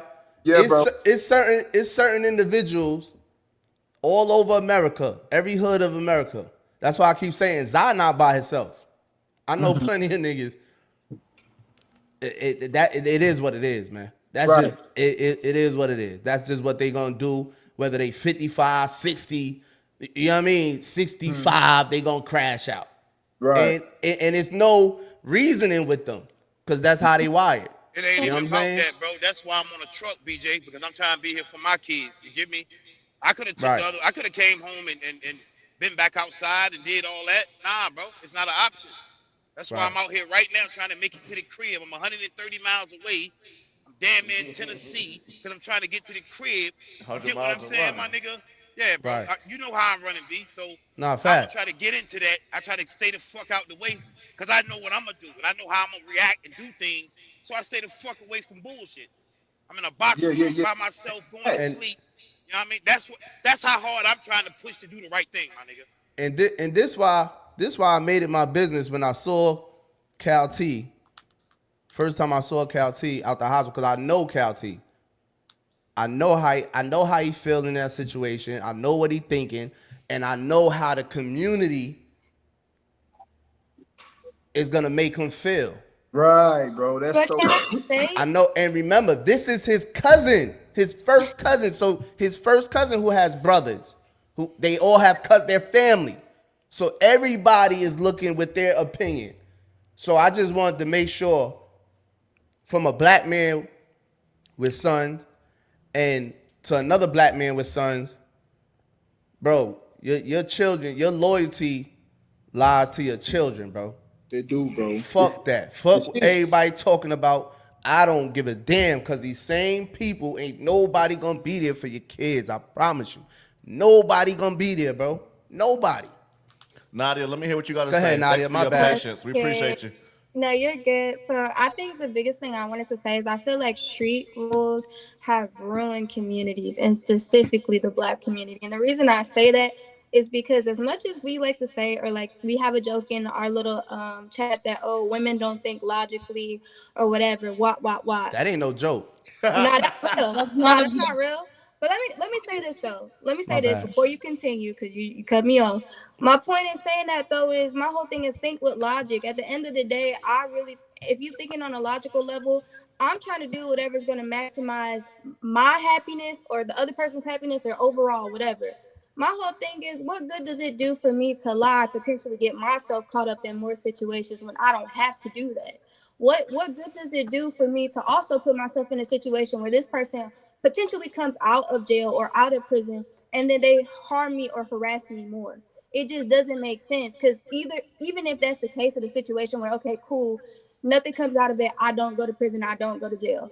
Okay, cool, this person harassed me after the fact and I end up doing something that's another crime. It just don't make sense. The real reality of it is just making people accountable is the best thing you can do in certain situations like this, especially if it's not a first time offense. Again, people make mistakes all the time, but when you're doing something consecutively, then I have to believe that's a choice, not a mistake. And we would be doing better in our community to hold people, especially our young men, more accountable for the actions that they make than taking reps for people when they don't deserve it, because you don't learn anything from it if I'm continuously taking your action to be accountable for it. And that's really the problem, in Yeah, my personal opinion. I feel like I agree, no. I mean, I, Nadia. I feel like my man said, you know what I'm saying, he on that truck, you know what I'm saying? Like, I mean, like, you really is a law-abiding citizen, bro. You know what I'm saying? Had nothing to do with no street shit. You on the road right now. Somebody come up and try to rob you or shoot you, and you see that person's face who tried to do that to you, and the police ask you who did that, and you saw him. I don't feel like you're gonna be like, no, he didn't do it. Nah, You know he what I'm is. saying? He is. Right. But what Nah, it he is. served no purpose to do No, that. that situation is too easy. I can answer that. Zai's gonna say he don't know. So, Yeah. Zai, do you Your think? situation is harder than that Yeah. yours Zai, is do you- because complex. that's just a stranger. This is a person that's gonna be back in the community of right here, Lawrenceville, Georgia, that is your family member that already tried to kill you. That's a kill shot. That ain't no you shot me in my leg, in my foot, none of in my arm, in my hand. You know what I mean? That's totally different. That's totally different. This one of the toughest situations Yeah, it is. Can I you also ever gonna say face, something bro. really? I wanted to finish off with That's this though. why. I think we really have to hold our community to believe in, like, stop being followers and be a leader. At the end of the day, you have to make a decision that is good for you. Think about you. Think Facts. about yourself, think about your family and what's going to happen in your situation, because nobody else is living for you. That's a You are fact. the only one that has to live and go to sleep at night and think about the things, or your kids when they don't have what they need, or they don't have a father, or they don't have this. That's what you have to live with. Ain't nobody else living that but you. So stop following what other people think or Real, deem is okay, or what your family is gonna think, or what this person. You don't gotta live it. real I quick, do. there's another part And to the it only too. person that's going to actually have to live it at the end of the day or hear from that is God himself. So at the end of the day, that's your judgment. And if you're comfortable with that, then that's what you get to live with. But don't let other people determine what you do with your life, because you are living the consequences every day. Nobody else. There's an, Stop following other people and what other people want you to believe is true and what's good, because they ain't there's, gonna go through it. there's another part to it too. No matter who they are, your cousin, brother, sister, family, stay away from fuck niggas. That's another fucking part of the story. Stay away from fuck niggas, no matter who they are, Straight up. blood or Straight not. up. You know they fuck niggas, stay away from them. Yeah, Straight up. That's my point. that's facts. Stay away from bad seeds, because Stay you won't away be in from. a Hey, situation. You and are a this fuck nigga. It don't matter who and you are. people think I be bullshitting when I be talking about this person is a demon. That person is a demon. Lil Red is a demon, bro. He's an angel of darkness. Everything connected to him is fucked up. And we have a lot of them walking the streets. You know what I'm saying? It was just that he bumped into Cal T. Somebody was gonna get that.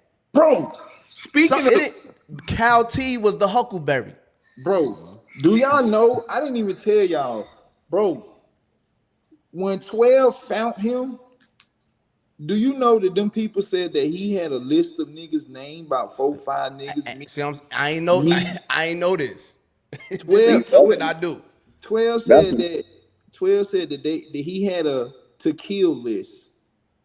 Me, his brother Harry, his brother Bree, and my cousin His Lil B. family, dog. All this is that's family. that's All a this, two of mental them his health issue. brothers, and me and Lil B his cousins. Come on, man. Hey, bro, Yo, that's a the, mental the health nigga issue. sound like Michael Myers to me. Come That's on, he man. always trying to kill his family.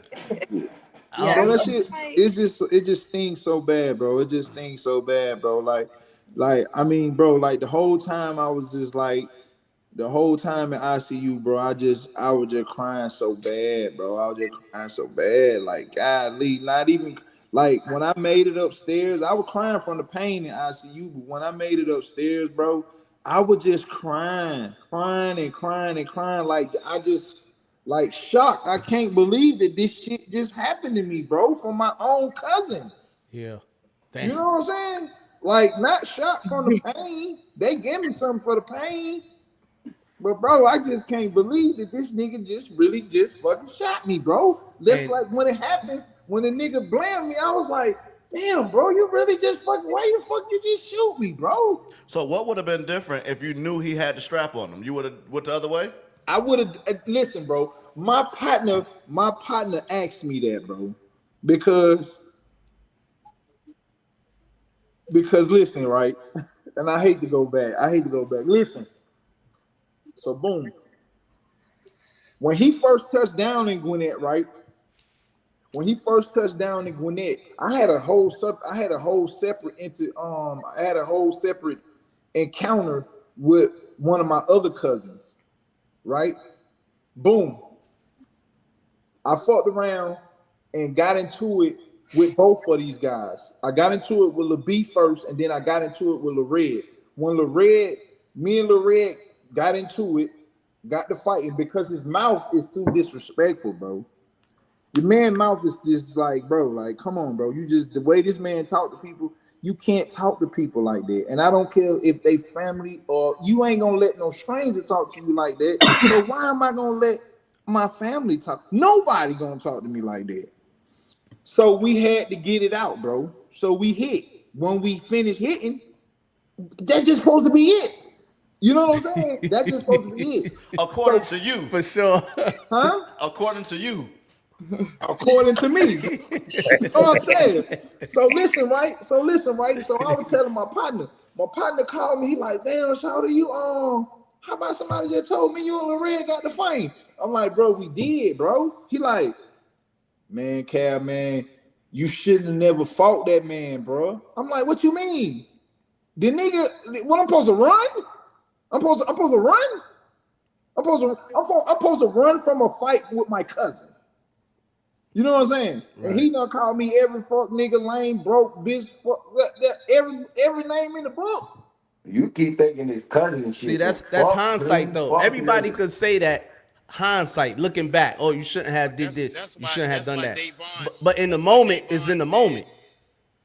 That's why bro, you left out the major part of the story. We think it ain't no motive. You done whooped his ass already. Man, you so listen, what I'm right? Saying? Like Davon said, that's why you stay away from shit. We gotta try to slide from some bullshit, bro. You already fought the nigga, so why am I even gonna walk up on him? We ain't got nothing to kick it about. I'm gonna go the other way, cause if I ain't got my thing on me, I'm not gonna run up on this nigga. I don't know what he might do. So listen, right? So I don't walk up on him. He say, "Let me holler at you right quick." I don't walk up on him, and he walk up on me, and just clobber me. Same outcome. It just don't sound good how he said, "Yo, let me holler at you." That's a tough crowd. Like it don't sound good. It don't sound good. But I know what it don't sound good, Zah. It don't sound good. But at the end of the day, I'm not finna run away from a fight with one of my family members. Ain't nobody is. Nobody is, bro. Nobody up here, man. Zah not, Davon not, nobody is. Bro, after what you just said, bro. What you say, Zah? No, I said you ain't do nothing wrong from fighting. Shit, yeah, we gonna, yeah. Yeah. We gonna get it. But I'm not later on. Yeah, I ain't got no reason to be seeing them, bro. Yo, let me holler at you a minute. That ain't cool, bro. Like that don't sound too cool.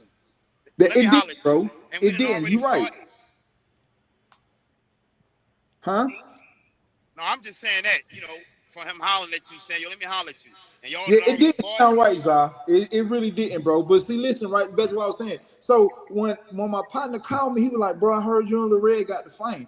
I was like, "Yeah, bro, we did, bro." He was like, "Man, you shouldn't have did that." I'm like, "Why, bro?" He like, "Bro, he not gonna let it go."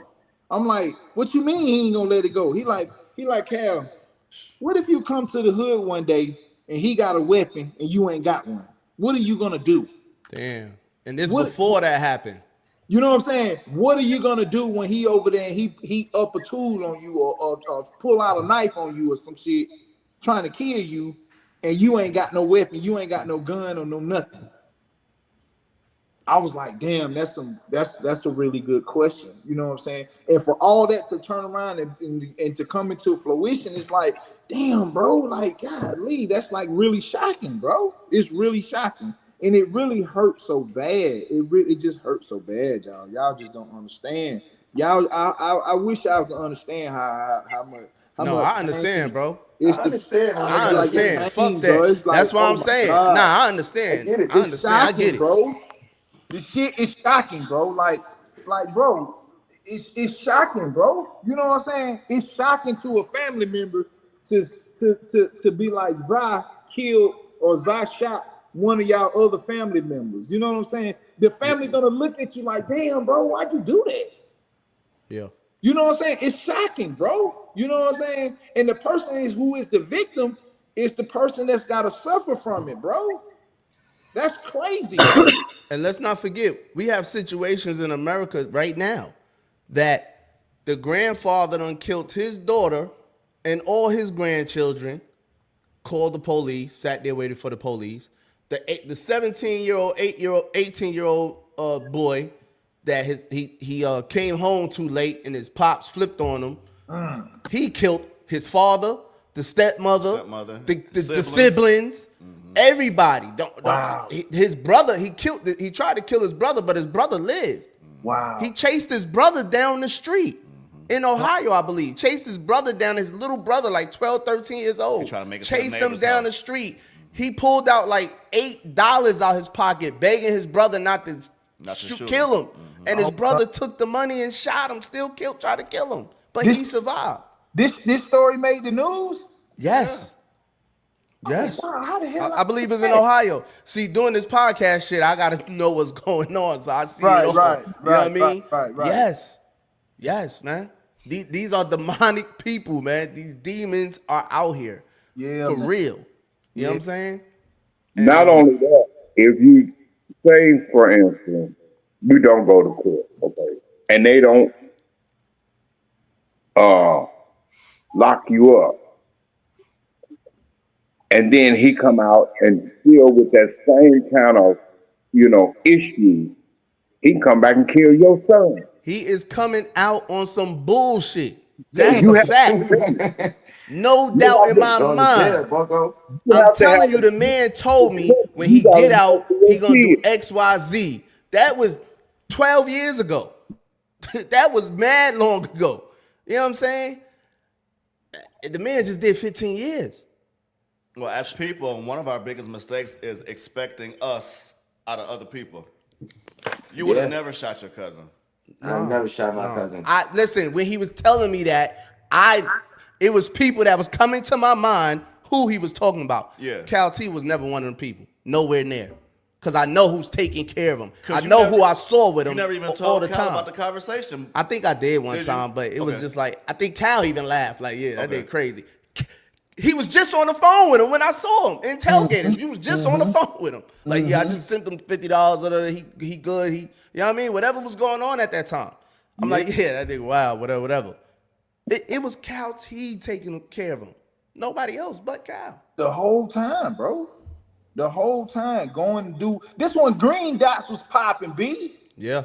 This one Green Dots was popping. Yeah. You know what I'm So saying? my man did get $50 on the Green Dot. I messed them shits up. So I messed them shits up like 3-4 times before I got it right. Wasting money. Just wasting money. $40 here, going to Walgreens, loading up, You know what I'm saying? Not even knowing how to do it. But just for the sake and the love of my cousin, man, let me get this shit right. You know what I'm saying? Let me do this shit. You know what I'm saying? Family functions, bro. Hey, listen. We're taking $5 up from everybody. If you got $5, put it in this basket. We're gonna send it to Lorraine. And trust me when I tell you, he needed it. You know what I'm saying? He needed it. He was indigent. Bro, why would he was you indigent. Bro, that shit's so bad, bro. And then when he came home, bro, I tried everything in the world to help this man, bro. I did everything in my power, bro. I was selling hoodies and sweaters and shit. Bro, do you know I gave this man my Falcon race coat, bro? My Falcon race jacket. If anybody know what the race jackets look like when Trick Daddy came out with the race right. jacket, You should have gave it away. I don't like the Falcons anyway, bro. I just bought it to match my OG fours, bro. That's a Jets fan talking. I just bought the jacket because it matched my fours, bro. But I after the Falcons was so trash and I busted up the fours, I just put the jacket in the hoodie I put the jacket in the thing, and I was gonna give it to my son when he got older right now. Right. I put it in the cleaners, left the plastic on it for years, bro, for years. Christian wasn't even big enough to wear that jacket, but he big enough now. When the red came home, bro, I gave that jacket to that nigga because he was homeless and he ain't have shit. Can I ask a question? ahead. My genuine question is, what do you think made his psychological go that way? Like, Jail. I'm really genuine. Jail? Because I'm like, that almost sounds like jealousy to me. Something happened to that boy when he was down that road, sweetheart. Nah, it was before jail. I Jail think just made it worse. but Cal, I feel like he was burnt before that. Yeah, jail just made it I worse. said that from 04. I met him in 04. I told you.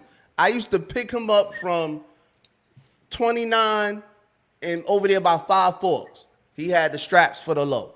Mm-hmm. I never let him get behind me, bro. Never. Dr. Kelly, not today. You sit in the front.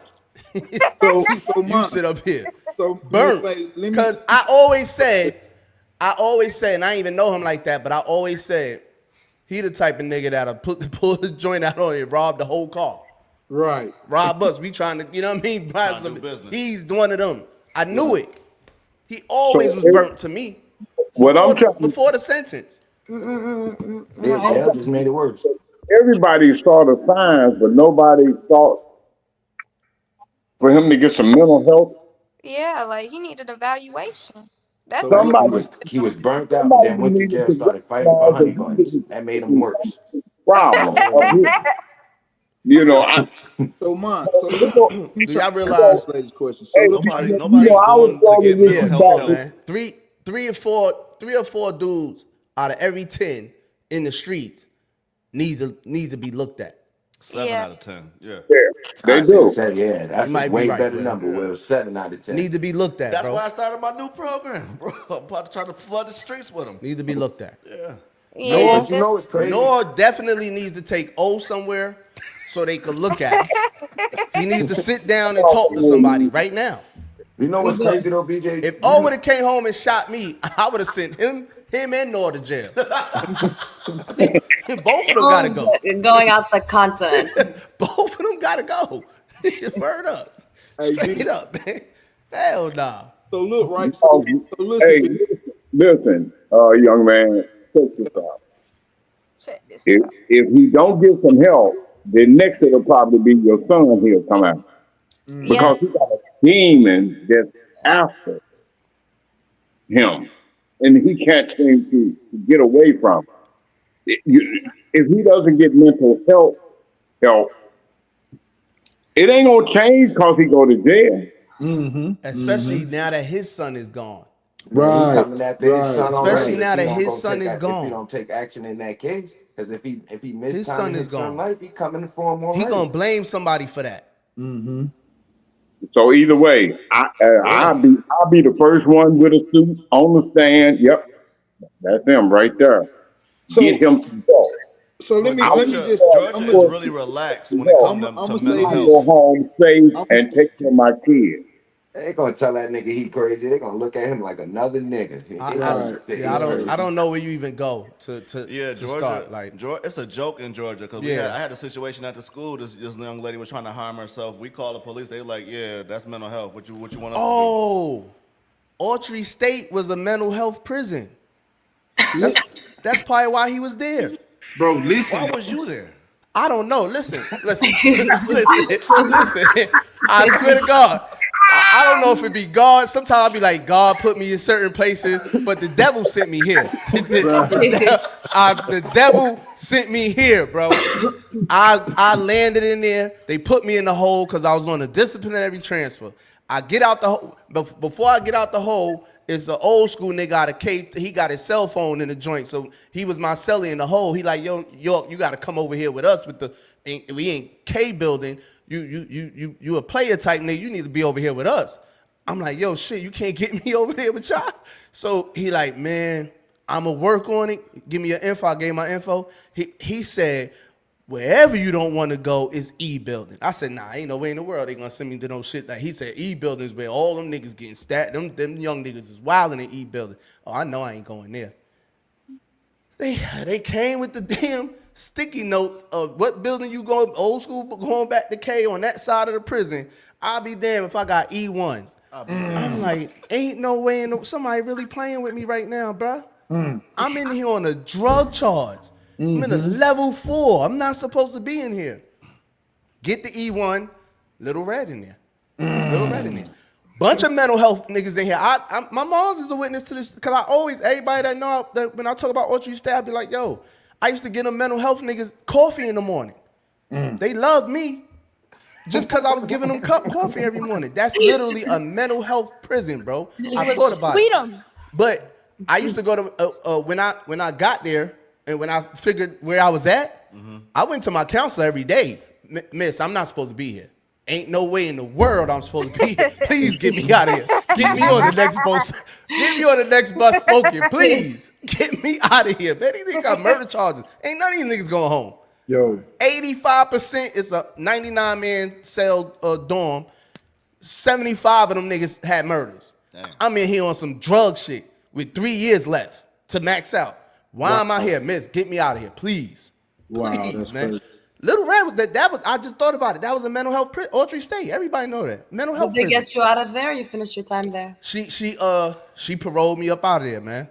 I did like 3 months in there. I did like 3 months in there. And that's after they caught me with the cell phone and I had the inciting the riot. I felt my classification went up behind the inciting the riot and that cell phone. So I went from low minimum up to maximum within 30 days. Damn. And they sent me over there to the mental health joint. Oh, you getting caught with cell phones? You was on some hot shit. Nah, they set me up. They didn't catch me. I didn't have it. I didn't have no cell phone. They caught it somewhere else. And me and the CO was beefing, the white boy. I used to call him a faggot every day. Gay. Oh, wow. I really was hating, though, because he had a black girlfriend and she was nice. So wow. I really was hating. Wow. But I used to call him a faggot every day. Me and this nigga the same age. So he used to talk to me like that. And I used to talk to him, man, you was a faggot. Shut up. Both of y'all were from New York? No, he was from Carrollton, Georgia. He's from out there. And I was up. I was in the bathroom with my homeboy, man. We back there chilling, smoking and shit. I saw when they came in and they went by my joint. Ain't nothing in there. I don't hold nothing. I'm the hottest one in here. I don't hold nothing. Right. They went around the corner and got it from the person that be holding the joint. Came back to me, packed my shit up and told me, come on, go to the hole. That was it. That's exactly what they did, bro. That's exactly what they did. I just heard a story on the news, man. This was like last week. This cat was a mental health. He had a mental health issue. So they sent him to another prison. I guess they sent him to a level 5 prison, but they had him in a mental health prison. And he had 30 more days left of jail, y'all. I think they said like 29 to 30 more days left of prison. You know, they sent this man to that level 5 prison, and when he got there, he got killed. Hayes. They sent him to Hayes or Calhoun. They sent that man to that level 5 prison, and he got killed, bro. Yeah. So it was a nigga named Gator that just came from Hayes, that level 5. It's crazy, bro. He got locked up for killing a nigga in the street, then killed the nigga in Hayes. And did like 10 years and came down to Autry. And we was on the yard. And he was trying to get the little light-skinned nigga, man, that was in my dorm, man. He was on him like he was a female. Dang. You understand? That's crazy. Like he was a female, dog. Oh, I need you. Yeah, I need you, man. I need you. I'm like, oh man, yeah, he's gonna have to kill. He's gonna have to kill him. He's gonna have to kill him. So listen, right? When Miss Lady was saying like what triggered him to be like that, Lorette, what triggered him to be like that? Like Ma'am, I don't even know what triggered him, but I knew, you know what I'm saying? At one point in time, right? So his mama called me and she was like, she like, Cal, have you talked to Tim? Have you talked to Lorette? And I was like, no, I wrote him. I'm waiting on him to write me back. She was like, okay, then when he writes you back, you write him and tell him I said to call me. I said, okay, then. So he never did write me back. So boom, about 60, 70 days go by. She like, he ain't wrote you back yet? I was like, no. She like, fuck that. I'm getting ready to call the prison. I'm getting ready to call down there and see what's going on. I was like, all right, bet. Call me back and let me know what they said. She was like, all right. She called down there. When she called me back, she was like, man, you'll never believe this shit. I'm like, what? Mind you, she said she wrote Lorette in April. Mm-hmm. This was April when she wrote Lorette. So she said she hadn't talked to Lorette since November. Mm. You know what I'm saying? Mm-hmm. She said she wrote him in April, and she hadn't talked to him since November. That's a crazy long. So look, right? So she said she called the prison. Mind you, November, December, January, February, March, April, going on 6 months. Mm-hmm. She called the prison. The warden told her that Lorette was supposed to get out of segregation or the hole. He was supposed to get out in February. Mm. When it came February, he said he didn't want to get out. That's great. They left him in there. The warden said, cool, it's okay. Cool, you can stay in here. Yeah, voluntary, yep. You know what I'm saying? You can stay in there. If you whatever you feel for your life or you feel your life is threatened, it's all good. Yeah. You can stay in there. Boom. Peggy said when the 60 days was up for the man to go back to go down for the man to go down there to get him out of the hole this time, the red said he didn't want to come out. Whoa. He said he didn't want to come out of there. So at that point in time, she said, well, when he gonna come out again? She said, well, he'll be able to come out in 30 more days. He ain't in no trouble. He just keep going 30 to 30 to 30 days. 30 to 30, 30, 30 days. Keep staying in there 30 days. And every time the 30 days is up, they go down there and get him. Do you know at one point in time, the warden told her that Miss Turner, we're gonna have to figure out something. We're gonna have to figure out what's going on with Miss Henderson, because at this point in time, he's working on 8 months, and 5 months of the time wasn't even he wasn't even obligated to. He was only obligated for 90 days. Yeah. November, December, January, February, 4 months of it. Yeah. Listen, I cried. He stayed in the hole for 8 months before anybody was able to get in touch with him. I hated the box. I cried for a week. Every time the CO passed that door, I was begging him to get me out that hole. Please. I'm not supposed to be in here. I just came from another prison. Please get me out of here. Please. I don't know how he did 8 months in that shit. Yeah, I don't know how. No way. But that's to answer her question. Straight. 8 months straight. That part right there, that piece right there is part of the piece where, you know what I'm saying, something happened to him. Gone. And something happened to him in that prison to the point where he just kind of felt like he you know what I'm saying? Something, I don't know. We don't know. I'm gonna tell you, Cal. I'm gonna tell you, like I said earlier, that stay away from the 3 G's in prison. The old nigga told me this shit in the county. Gangs and gambling. Stay away from the 3 G's. Gays, gambling, and gangs.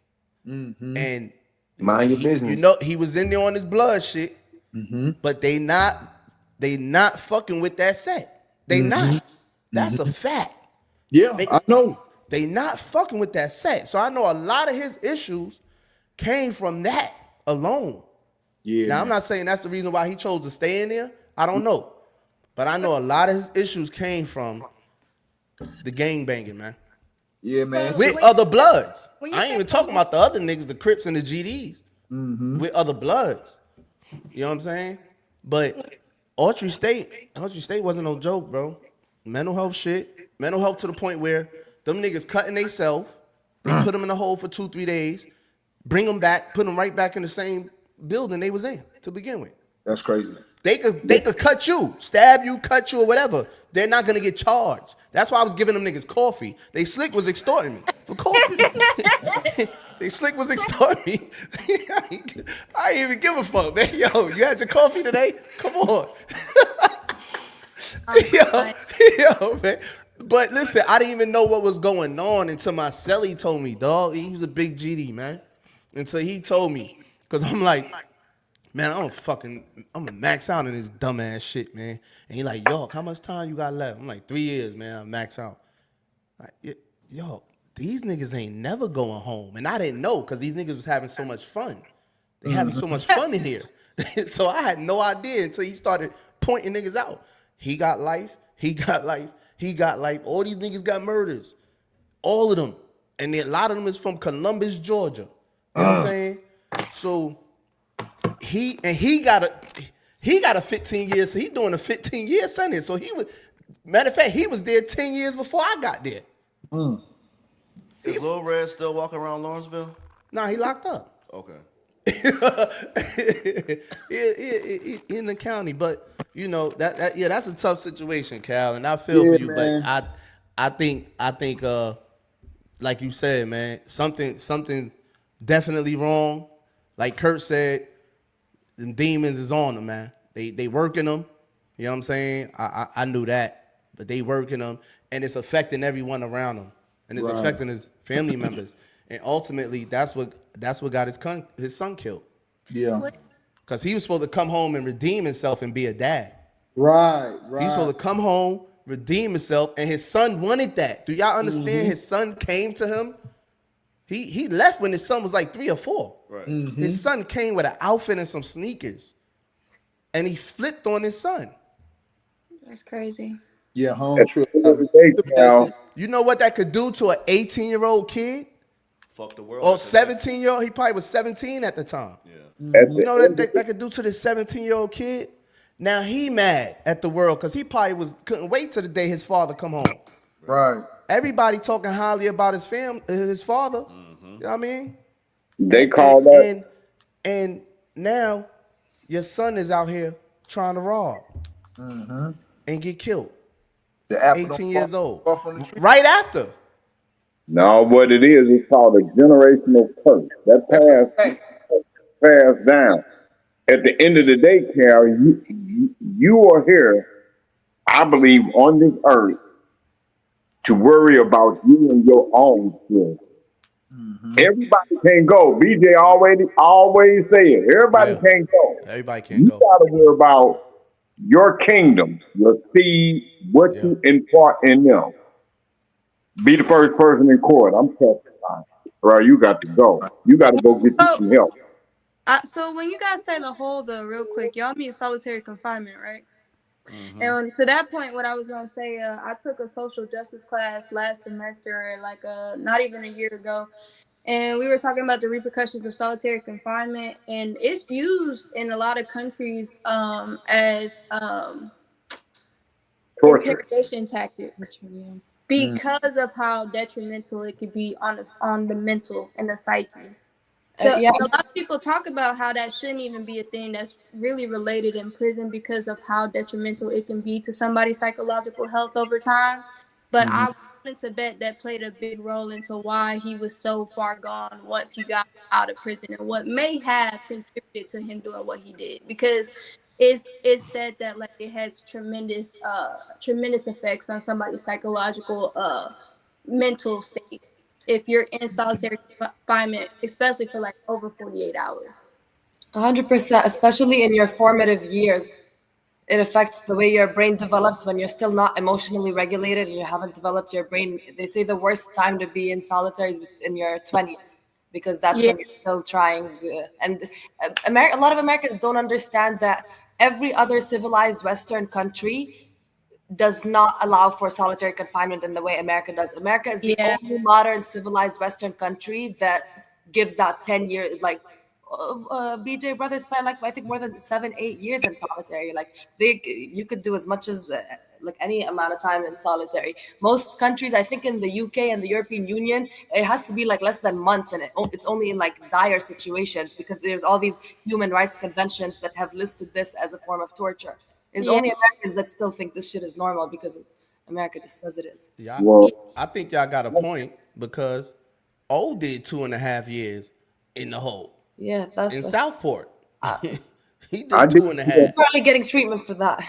Straight up. They put me in the hole for 2 years. What? I was in solitary confinement for 2 years. I've seen it as therapy myself. I spent 13 years, out in population. You know what I'm saying? Uh, but they put me in solitary confinement because they seen me as a threat to the general population. But solitary confinement did something to me. It made me look at the source of my anger. So I had to look at me. You know what I'm saying? Yeah. And then to watch my kids come and watch me behind a thick glass, 6-inch glass, and try to communicate. At the end of the day, that's when I changed my thought. I need to be there for my children, not here trying to figure out what I done did wrong, what got me here. Because every position that I found myself in, it was because of something I did. I had to take accountability for my actions. And what the ramifications of my actions is, how does it affect my seed, my daughter? At that time, I had all daughters. My son wasn't even born until after I got out of prison. Right. Let me say My, this. my daughters was watching, me as the moral leader of my family, but from prison. I'm not willing to sacrifice that for no street code. Fuck Right. street code ain't worth shit. It didn't bring me not one cupcake up in that penitentiary. Yeah. Well, to say the last thing I was gonna say on solitary confinement, I see somebody in the comments say, "Well, you're not mentally strong enough to handle it, whatever." That's not even the case. Human beings are meant to be social creatures. You're depriving them of that social need to have other people in sense of community. Yeah, whoever said that in the comments just ain't somebody who ain't spent long enough in the box. Probably never went to jail or anything else. Yeah, They that's would never said nothing That's your like that. cousin, nigga. Yeah, he never went to jail ever. Yeah. Never been to Here jail. y'all go. Here they go. Here they Never been go. to jail ever. He would never. He would not. He never spent a day. He been to jail. He never spent a day in the box. He wouldn't be able to do it, especially yeah. his talking ass. There's so many social studies that show how damaged that is to the It's mental the brain. worst form of torture there is. There's It no is. form of torture worse than solitary confinement. I don't think a lot of people come out mentally okay after the fact, and it's something that's not really talked about because we don't have the same respect and value for prisoners as we should. They're still people at the end of the day.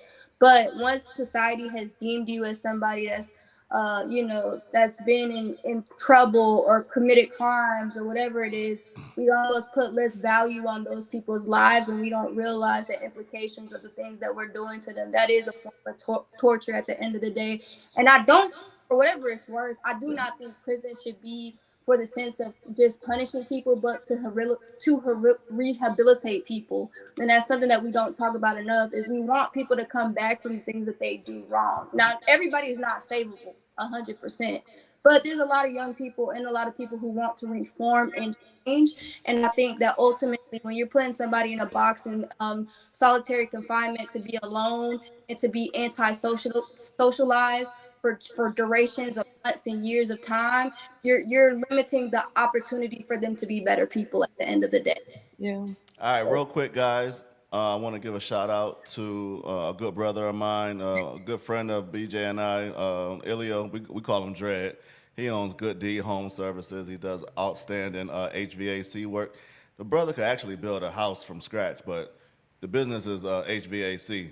So if you in Georgia, definitely hit him up. I know this week has been rough. It's been like 100 degrees, 95 degrees. I know he's been busy this week. So highly recommended. He does all my works. I think BJ's too. So if you are in Yep. need or know somebody in need, definitely hit him up. Definitely. What I was about to say, but boom. Let's get into some of the topics, man. Oh, Topics. here BG, we what?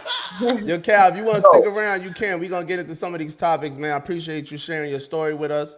You know, I'm Thank Team you. Cal, bro. Whatever Thank you BG, you. choose to one do. final note on the Cal thing. Don't take legal advice from BJ. I researched it while we were talking, and you could 100% get locked up even without probation. I got like 10 Put you in examples. trouble. Georgia's one of the worst states too. Georgia, Florida, all of them states. New York, California, and New Jersey are the only states that are really lenient about it and cannot lock you up for more than a few months I for don't it to think be he was. justified. I don't think he But the was other states serious. can lock you up for years, even without probation, for up to 1 to Facts. 2 years. The Supreme Court says that the only thing you cannot do is lock Told you somebody they up get you. indefinitely. Yeah, you That's the hindering only the thing that's not investigation. What allowed. the fuck is you on? So yeah, go tell on Yeah. that man. Wrong guy to ask for advice for that. Don't do that. Man, here whatever. we go. I'm gonna Now, send you I'm the not example engaging in after, that. BJ. I now we got get three and a ready half to years of law library experience. I'm so Yeah. Hey, man. Trump brings peace to the Middle East, man. no, you ain't. And Democrats are asking for impeachment. uh, and a lot of representatives are upset that they were not in the loop of the attack. Which I think, man, what's going on with Trump, the Middle East, Impeach Trump now. Israel, Take Iran? him out. I think impeachment is the wrong answer. We just gonna have to endure him. Go ahead, Now, Kurt. I hate to disagree with you, Noah. Don't impeach him because it'll be a waste of taxpayers' dollars. We may impeach him in the House, but the Senate, because it's Republican, they're not going to convict him. Man. Yeah, Leave it. He I agree with already that part. impeached. He already been impeached twice. Has he? Nothing to happen. But what they need to do is move against these overreaches. But it's a reason they have three branches of government. It's for guardrails, so nobody oversteps their authority. You know what I'm saying? As far as him bombing Israel and not informing them, a lot of presidents have done that. They didn't go through the war act. They just act. You know, Obama didn't inform the Senate when he went and when he killed Bin Laden. They did it, then they told the intelligence about it and what they did. You know what I'm saying? So that part of politics, I don't like what the man do, but impeachment is just a waste of money. It's a platform to give them a reason why we don't like them and they don't like us. Leave that shit alone.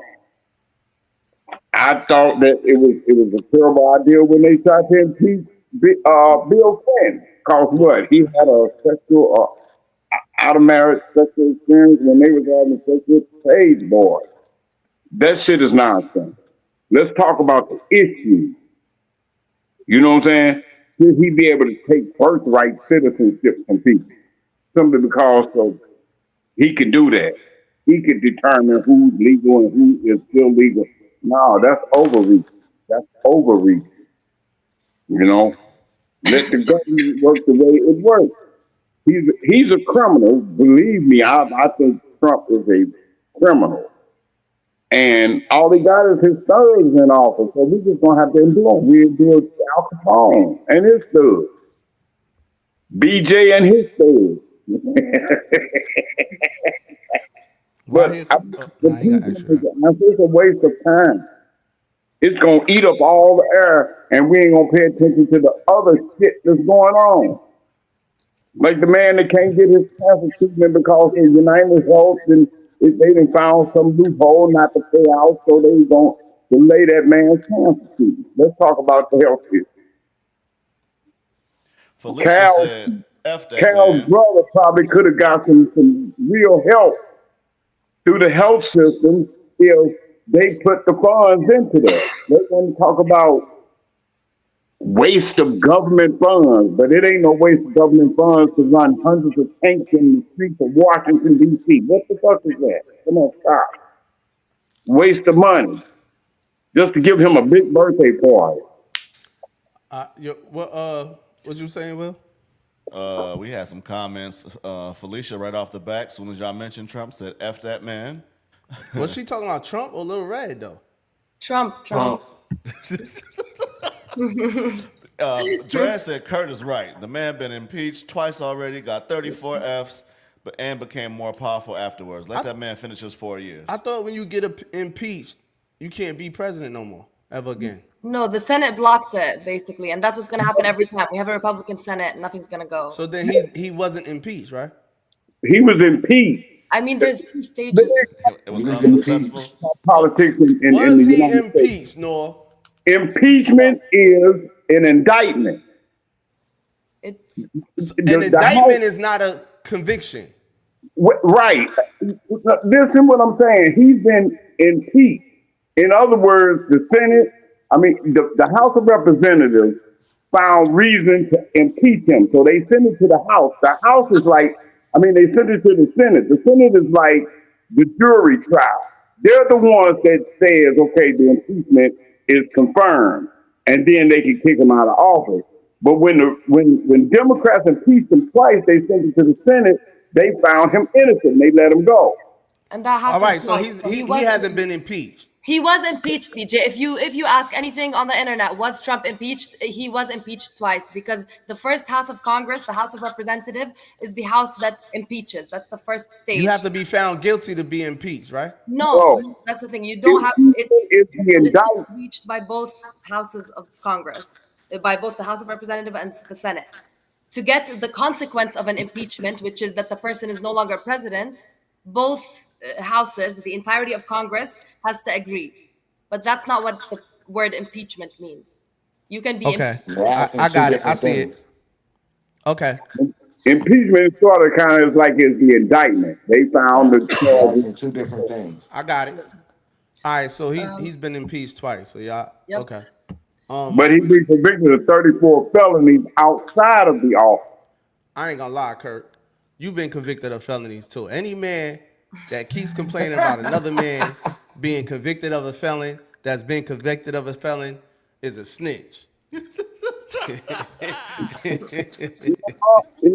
what I am saying is this. Every job application that I filled out, the first question on there is, have you been convicted of a felony? Right? And if one of the criteria of being president, you can't be convicted of a felon, how is it he became president? He has 34 convictions. But the only reason why he ain't gone to jail is because he threw his hat into a presidential election, and you cannot send a president to jail that's a candidate. In the Constitution or whatever, you could be the president. There's no law against being a felon as the president. So that's. Does that make sense to you, BJ? Does it make sense to me? Felons got the right to vote. Nah, not really. Got the right to vote in the 21st century to vote for the president.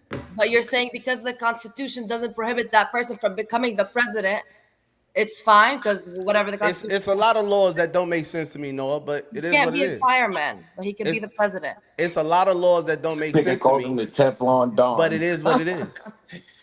It is what it is. Yeah, I'm not going to cry about it. It's a lot of laws that don't make sense to me, but the law is the law. The rules are the rules. Y'all got to learn how to adapt. See, I learned how to adapt. I know how to adapt. You got to adapt to it. Kurt, you can go ahead. You should have ran for president then, Kurt. Oh, hell no. Oh, all right. Well, don't hate on the man that ran for president as a felon. I hate on the man because of the principles that he stands for. Oh, all right. I don't give a damn about him being in prison. He didn't go to no prison that I went to. Yeah, because the charges were some bullshit anyway. The problem is with Trump, he's a moral dickhead. Nobody's gonna like Trump because he's a moral dickhead. But it comes in terms of people's pockets. If you're worried about your pockets, then you're gonna love Trump. But it ain't about your pockets. If you're thinking about moral standpoints, then you're gonna hate Trump. Miss Wynn, how do y'all feel about the bombing? He killing babies. No one died. See what I'm saying? That's the problem. BJ. That's the problem. Hold on. Let me just say this, Noah. You go next. No, let me ask you this. Did anyone die from the bombings?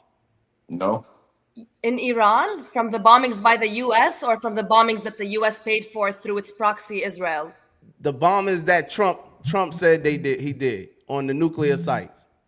Trump bombed, yeah, he didn't actually do much damage. They did say that one of the sites, the biggest nuclear site there, it leaked nuclear contamination into the air, which, as we know from what happened in Japan, the only other time America, the only country that has used a nuke in the world, did it, causes permanent damage to the brains of anybody in the surrounding, even neighboring countries. So has all right, but the bomb itself didn't kill. He didn't drop bombs on babies, right?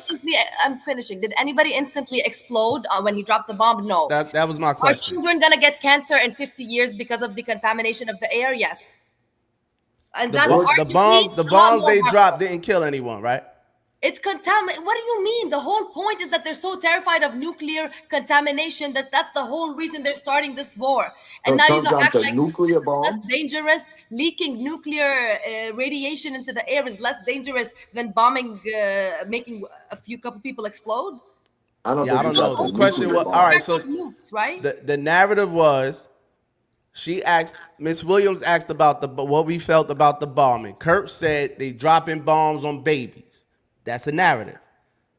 I'm saying these narratives is what got Trump in office, because it be a lot of fake narratives. And a lot of Americans are tired of the bullshit fake narratives on Trump.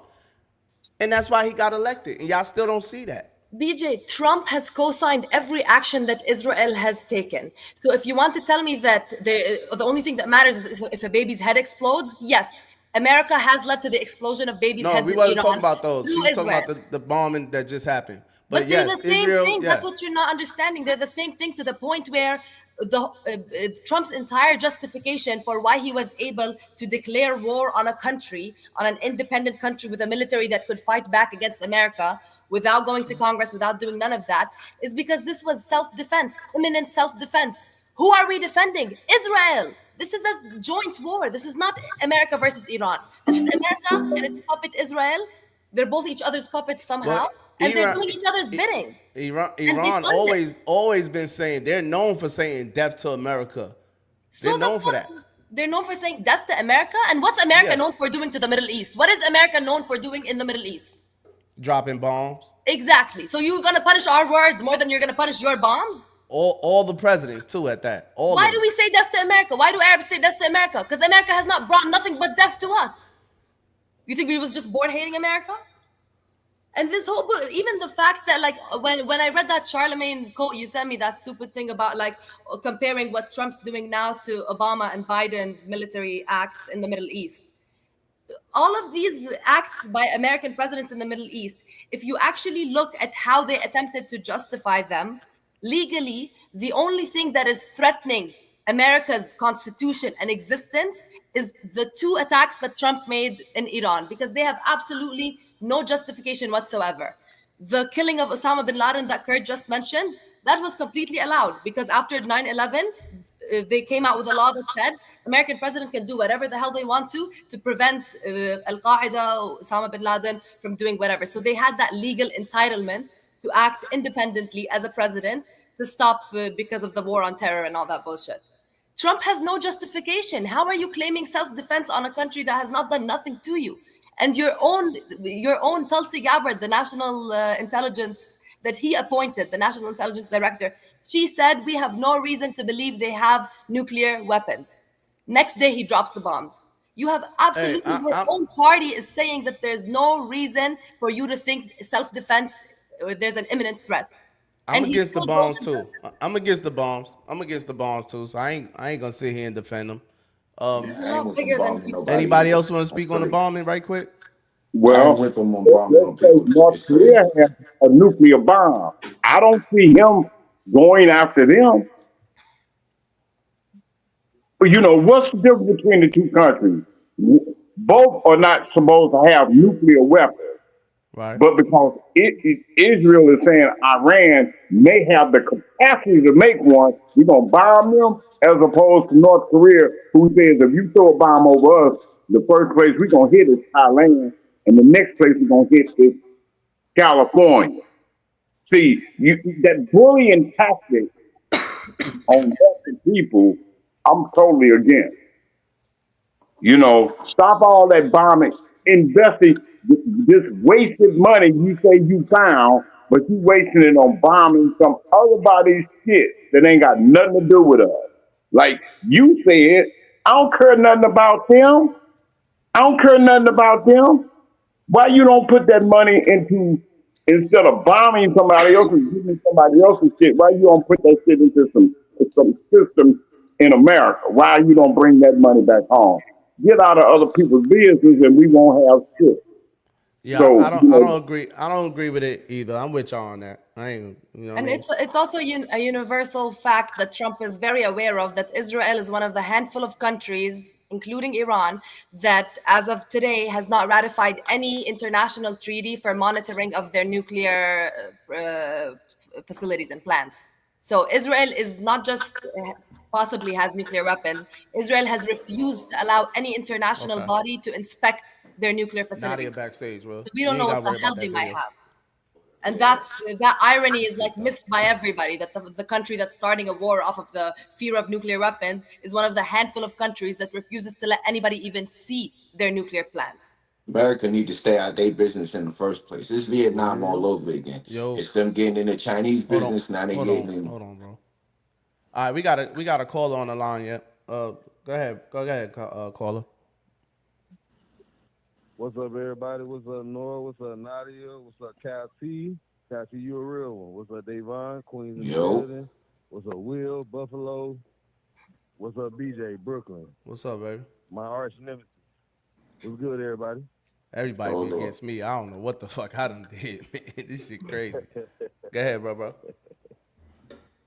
Yeah, look. I know y'all talking about some real shit. But B, I'm at a barbershop right here next to Ball of Georgia Tavern.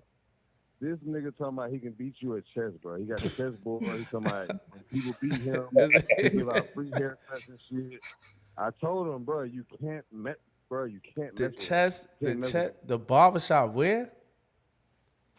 RJ, his name RJ too. He right here. RJ? He right here. Yes, sir. Who that? He from Connecticut too. Chess King? That's his, yeah, that's his chess He from Connecticut. Can't nobody in chess you from Connecticut. A nigga from Connecticut will never beat me. Hold on. He said nigga from Connecticut can never beat me. No, sir. You from Connecticut. I'm from where it's really cold at. Nigga should be from New York, but nigga, I'm from where it's cold at. What's up? What's up? You gonna have to go. I got social chess. I got whatever you want. We can play for coins. We cannot play for coins. I love them. You gonna have to go through my old head before you get to me, man. Nah, bro, I will bust your old head. I don't even know your old head. His name Kurt. He hear you? Oh, there you go. I'm the motherfucker. Hey, I'm the grandmaster. Hey, I seen BJ beat you and drive at the same time. Stop it. BJ was the student. I was the teacher. How long you gonna be over there, man? I'm gonna be. I live here. My barbershop is here, and I live upstairs in the spot behind it. And I could send you something we could play online if you like. I like to play. Yeah, I play online. So get my number from bro right quick and text me and shit. We link up. I'll come over there tomorrow. Yeah, I love that shit. Yo, chess is life for me, B. For my bread and meat. If I don't win, I don't eat. You doing a lot of talking, man. I do that, yo, but I bet. I'll be done with this. I'll be done with this podcast in 30 minutes. I'll be done with this. Listen, if you beat me, I love it. I'll be done with this podcast in 30 minutes. If you ain't sleep, I'll come over there tonight. What you say, BJ? He trying to talk up on the wind. He's trying to talk. My nigga up, yo. Let me tell you something real legit. I got a chessboard set up in my barbershop. We've been open for 8 years. I told anybody, if you beat me, you get a free haircut. You lost. You got BJ get a free cut. Because I'm just letting you know that I'm really like that. Hey, my nigga, listen. Come here. What that say right there? What is this? You got pictures and shit, BJ. Chessboards and everything. Yo, B, I don't even do my test score because I don't ever want to know how nice I am. Where you gonna be at midnight? Wherever you want me to be at. All right, I'll pull up. It's real. So wherever you want me to be at. I'm pulling up. I know exactly where you at. I'm pulling up. Oh, so you ain't got to be up in the AM. I see y'all soon. But get my number from Dapper. And I got the jail chessboard, the old roll-out vinyl joint, the fat pieces, the white and the black pieces. Man, I got the jail chessboard. Right in the middle. And we Hey. listen to old hip-hop. I got everything. I don't want to listen to the old hip hop with you. Hey, I'll be over there at midnight. Get my number. Get my number from bro, and I'm on chess.com. My name is Nat Turner. Hold on. Oh, Lord. What's your name, Nat? Hold on. Let me give you my name. Hey, we appreciate y'all for waiting for us. I'm sorry, y'all. My name is Nat Turner 22. NATTURNER 22. And my name Nat Turner, but I'm playing coon. Nat Turner 22. You can send me a game now. You didn't drink the water and swallowed that. BJ forgot he was on live. My bad, y'all. Hey, let's go. I know y'all in the middle of a little war and all that, but we got to get this chess thing under control. Nadia, did you do the research that I asked? I'm gonna see you soon, big homie. I did some of the research, yeah. What's your phone number? Get it from him. Yeah, I'm live right now. Get it from him. He gonna give it to you. Hey, give him my number. I can't even hear none because BJ over here trying to get this love chess match mess. Love. I don't care. This nigga, hey, crazy. Hey, could have just called my phone. Hey, called the show. Alternative facts. Hey, crazy. Called the show. My bad, y'all. Hey, B, that's my boy. Yeah. That boy Head. Yeah. That boy Head. That boy Head. What Head been up to, man? I ain't know that was my boy. Yo. It's my guy. I got a question for y'all though, because me and Kirk is going back and forth with this. What's worse, joining the military or the police? Joining. Asking. Ooh, that's a good one. Joining. I know my man is a Marine. My best friend is a Marine. Let me know what's worse, y'all. Joining the military or the police in the chat. Military or the police? What's worse? BJ, it gotta be the military. I'm gonna have to say the military too. The military still got Kurt smoking bogus. That's a good one, Davon. Military did what? The military still got you smoking cigarettes. I see you keep lighting up something over there. That's prison. Cigarettes. That's prison, Jeff. That's prison, Kurt. Prison got him smoking cigarettes. Why is my ear any less than yours? Ain't smoking no cigarette. That sounds like police shit. You know what I'm saying? See, what's worse? I thought you meant like morally worse. Like what's gonna weigh more on the your whole thing is the military is an international police that's instituted to ensure international law, and local police institute laws, unfair laws that institute communities. You know, so it's no real difference. You know, if you join the police force, you ain't no different than joining the military. My son went into the military for the schooling and not to go over there and bomb Noor people. Well, so this is the thing that after World War II, this is documented. After World War II, the military police, a bunch of veterans took over a town, a government and police sheriffs and everything because they was corrupt. So military police can't get involved. They run the country and out the country. It's no doubt. If some shit go left, military police will get involved. The police, the local police have overrun our communities and instilling these unlawful law. I mean, this unfair law on the people. So I mean, morally, there's the same, but one is on a different level. One is international, and the other one is municipality. And according to how we see it, is both of them their agendas be warped because they live according to Nadia alternative facts. Yeah. It's okay for me to bomb you, but if you go get a weapon, we'll lock you up. So Right. far, we got 3 for military. To say military Well, is the so let worst. me explain my You know, perception. my son went into the military to learn a skill set, and he went under the idea of being a man of honor, a law-abiding citizen, and enforcing law. You know what I'm saying? I went into the military thinking the same thing, but because of how the system is set up, though you're trying to be a man of honor, you have to follow certain rules and orders, which really are unconstitutional because you pressing laws on them that doesn't apply to you. Yeah. Oh, we fighting a war on drugs, but yet we're shipping drugs. Exactly, and that's why it's the focal question is also whose military are you on? Because, for example, the countries that I come from, the place that I grew up, Jordan, our military, we gained our independence like 70 years ago, and our military has always functioned solely to defend attacks on our soil. The people that I knew that was fighting for the military were risking their lives to protect their country and their family in a very real sense. And those people we admired and respected, and those are the people that I will unironically say thank you for your service to. But when you're thinking about America or about colonial Britain or about all these empires, these superpowers, what are their militaries for? Are they really?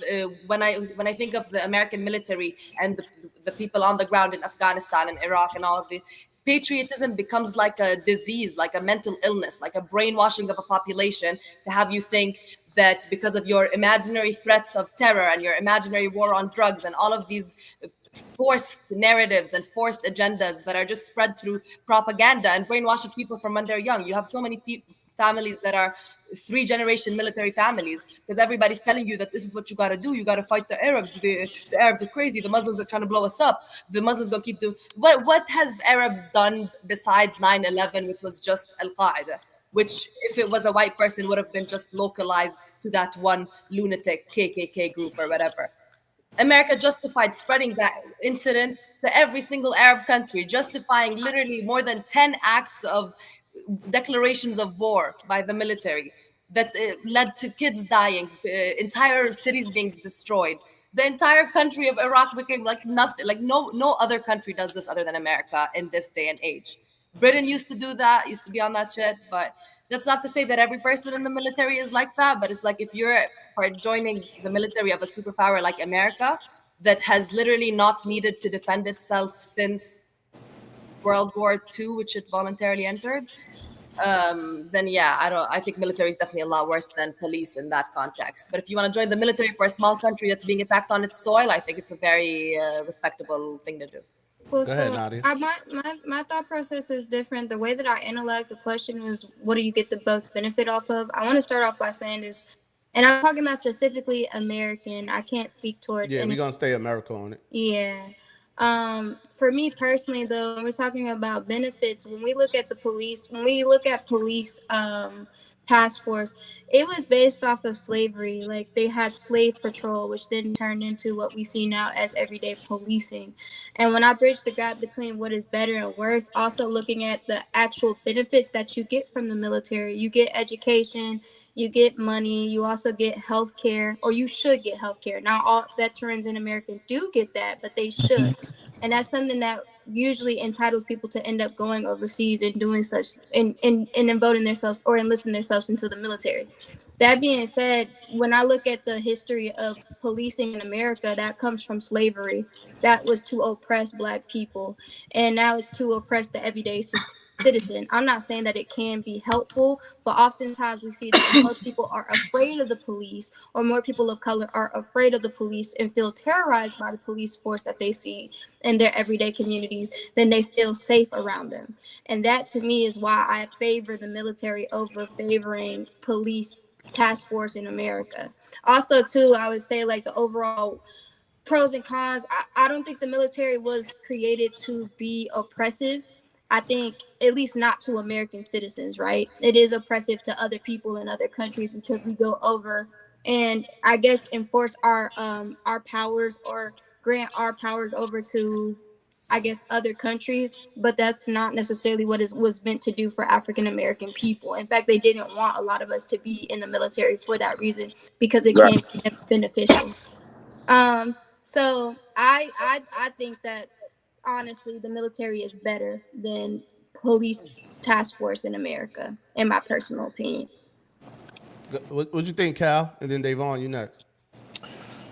You know what, bro? I'm strictly just stay.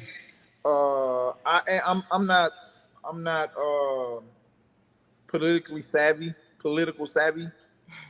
You know what I mean? I think we got a lot of shit to be handled right here in America, so I'm gonna pass on that one. I don't know. What you think, Davon? I think America a lot like red. You swing on them, they gonna shoot you. It's just, You don't What you even got said? to swing. it's just Man, what America, the man. hell? They come from a radical standpoint, just the history of America, even battling Britain and all of that. They just come from a radical standpoint when it come to war. You do something to them, they take everything overboard. That's just it's the country they made. Not even birthed in. It's the country they made. If you do something to them, even if it's the slightest wrong, if we feel like it's wrong or right, that's a moral standpoint. But this is the country what it is. If even back to when they was ships and it wasn't bombs and all that, you saying an American ship, they coming for a whole fleet of stuff. It's just what they do. Americans are a radical group. We're This, cruel. they're cruel. They're cruel. They're cruel individuals. Well, They, see, they're here's the not. They're thing. not gonna play. You do something little to them, they're gonna bomb a whole country. They get into situations that have nothing to do with them. Look at the Vietnam War. Look at the Cold War. Look at Iran, and they get into situations all over the country that have absolutely nothing to do with them. It's just what they do. They find a reason for it to be about them. You swing on them. You That's don't it. even gotta swing on them. You This is don't the even got problem to. that we have. This is the thing about America and where we all went left, and until well, not all, but I feel like our country is left, and it's the idea of America exceptionalism and also nationalism. While yes, I do support my country and I do think we're great, that doesn't mean that we're entitled to other people's things, belongings, and to police other people. And I think that's where we've all gone left. Because when we talk about the instability about the Middle East, that has come from us and our own intervention within the Middle East. Not to say that they don't have their own conflict, but we have made it worse over decades of time by intervening into their countries and other people's problems. That is why they don't like us, and I do not blame them for that, because that is something that we kind of inflicted on our own behalf. I think we need to do a better job in focusing on putting Americans first, putting our people first. And also, I don't think intervention is wrong, but I do think at the end of the day, when it comes down to being violent in territories that don't belong to us, or when we talk about the Vietnam War and trying to dictate how other countries choose to have their own sovereignty, that's not for us to decide. And that's something that we should have never put ourselves into to begin with, when we're losing our own troops. And for what? Because we lost that war. And that's something that we don't even really teach or talk about at all. So I think Completely ultimately low. we got to stop thinking about being the best, and because how many of you guys know about manifest destiny or the idea of that? Any of y'all know? No. I get it. That no. It's the idea that Americans or that some people within our American country believes that we belong or are entitled to certain land and property. We are not. But that whole idea goes back to colonialism, and that's why we go to other territories and we go to other countries seeking their riches, their oil, their goods, their shit, and then proceed to get in conflicts and for no good reason, and then waste tax dollars on getting into Yeah, international that's the conflict. military you talking about. Noor, you had I something? think that's what I'm saying. But I went back to saying that's the problem that we have. It's the American exceptionalism that we have in America that we need to stop. Yeah, and Go that's ahead, why Noah, right quick. Then we're gonna move on. that's why I'm always against BJ's rhetoric of America being this superpower and this big bad bully, and we got all the money and we got all the power, so we can play with the world like it's a game of Risk. Because in reality, the disproportionate ways that America has engaged in war makes it the least well-positioned country on earth to be dictating how the countries in the Middle East should act, what's too much, what's too scary, what's a threat and what's not. Because in reality, Americans, I think every country is taught the history of its own actions in a biased way. And I think a lot of Americans don't understand that even when it comes to how I studied World War II and how my American friends studied World War II, if you compare the statistics of how many Japanese people had been killed versus how many Americans were killed right before America dropped the first nuclear weapon on another country, more Japanese had been killed than Americans. It was 100,000 Americans that had been killed by Japanese. And that's literally much less than the amount of people that have been killed in Palestine by Israel now, who America now wants to defend and act like they can decide what's fair and what's not, and say that Hamas is doing too. What are you talking about? America dropped a nuclear weapon on a country that had killed less than 100,000 people. But Trump has the audacity or the moral high ground to stand and be like, oh, Hamas did too much. You guys can't. What do you mean? According to America's definition, we should be entitled to drop a nuclear weapon. Iran should be entitled to drop, if we're going to play by how America played. That's how America plays.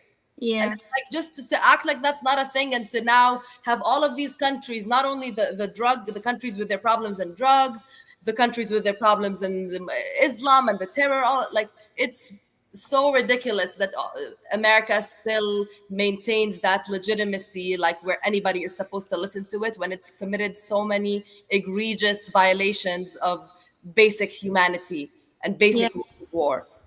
Nobody has done worse than America. I would say America's probably worse than the British Empire. Yeah. Anyway, well, we're losing our power anyway. We're losing our soft and hard power as we speak because of these said things anyway. Okay. Yeah, real quick, the only reason why I would choose the military, say the military is worse than the police academy or police force or whatever. We need both. I ain't saying we don't need one without the other. We need both, but for a black person to join the military and then say that you shouldn't join the police force, that don't make any sense, because all them Vietnam War vets came home and turned into junkies after killing all them Vietnamese. Not all. And then majority, all right, not all, majority, okay? That's where all the heroin addicts came from, Vietnam War. And to say, and we sit up here and say, like, Nadia narrative of the police force is black people are so scared of the police, we terrified of the police, we're threatened by the police because they always, they kill us and beat us up and all that. I'm not terrified of no police. I'm not worried about no police. If we so worried about the police, then wouldn't joining the police force make things better on black people, that especially in black communities? Shouldn't we have more black people joining the police? No. Kurt says we need to police our communities. We need to police our communities. But guess what? The Italians and the Irish teach their children and their nephews and their little cousins and nieces and all that to go get a badge, to join the police force. That's why in the Italian neighborhoods and the Irish neighborhoods and stuff, they don't have those issues with the police force, because it's a family member or it's a close friend or something like that. They know their community. If we're sitting here acting like we shouldn't be teaching our people to join, get a badge, and help the community and police the community, I mean, we shouldn't even be complaining about it then. I don't think it started as a slave patrol and all that, but everything started from slavery in America. Everything. And if that's the case, when you get in trouble, you get robbed, or somebody break into your house, you're not going to call the police? Well, so my thing is, that's the only reason why I would say it would be better for black people to join the police. I'm staying out the military. I'm not going overseas to kill some people that don't got nothing to do with nothing that's going on in America. just to Okay. come back to America and be homeless.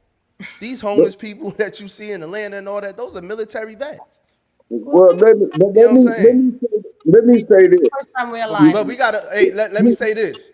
We have to move on also. So keep it quick. Okay, this will be quick. Go ahead. Like people going to the military to get a better opportunity, not necessarily to come home to be a drug dealer or a junkie.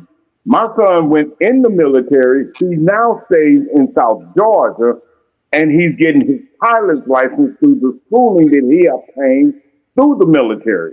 He did it 4 years, but he was in peacetime. So him joining the military was in order for him to take the next step to become something that he wanted to be, which is an airplane pilot, not to fly a B-2 bomber, even though that's what he wished to do.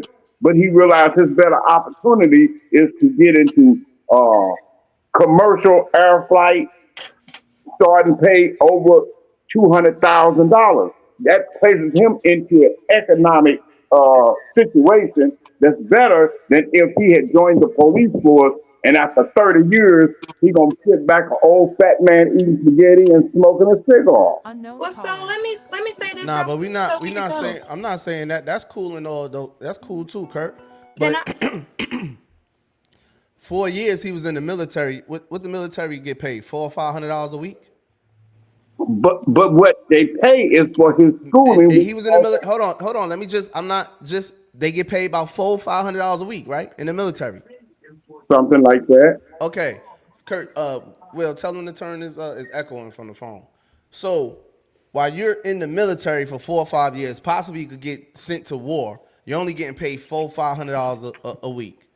Them 4 years, you could have went to the police force and got paid $800 to $1,000 a week, and still been going to a commercial pilot school to learn how to fly. You ain't have to go to military to come back home and then learn how to fly. Instead of going to the military, you could have just learned how to fly. Well, I go to the military for 4 years and then come home to learn how to fly. You could have just learned how to fly. That goes to show we all have choices. He's seen his better option of going into the military, learning discipline and taking the step with fully paid for his schooling aside from the $400. That $400 a week they pay you, you don't have to pay for food, you don't have to pay for housing, you don't have to pay for nothing. Right. They give you clothing stipends, and so that was his avenue to create generational wealth for himself. That's his choice.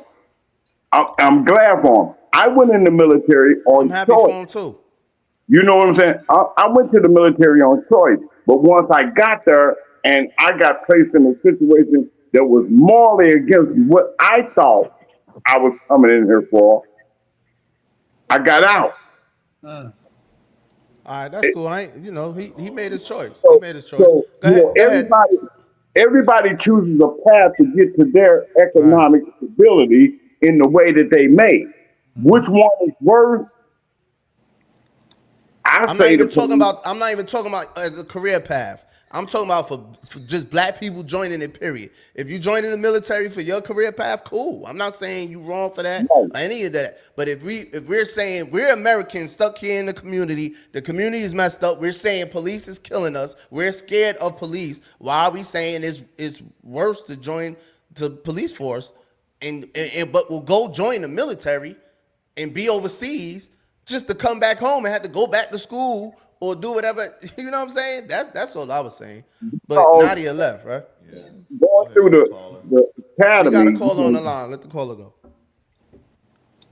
Yo, what's good, y'all? What's up with it? Yo, this I had to think. This time I had to like going on with myself about the police. People forget. Like BJ said, if somebody rob your house, shoot up your crib or something, who you gonna call the police? People forget the police when little kids get burnt up and shot and killed. Like when the first things happen in America, the police have to deal with that. Yep.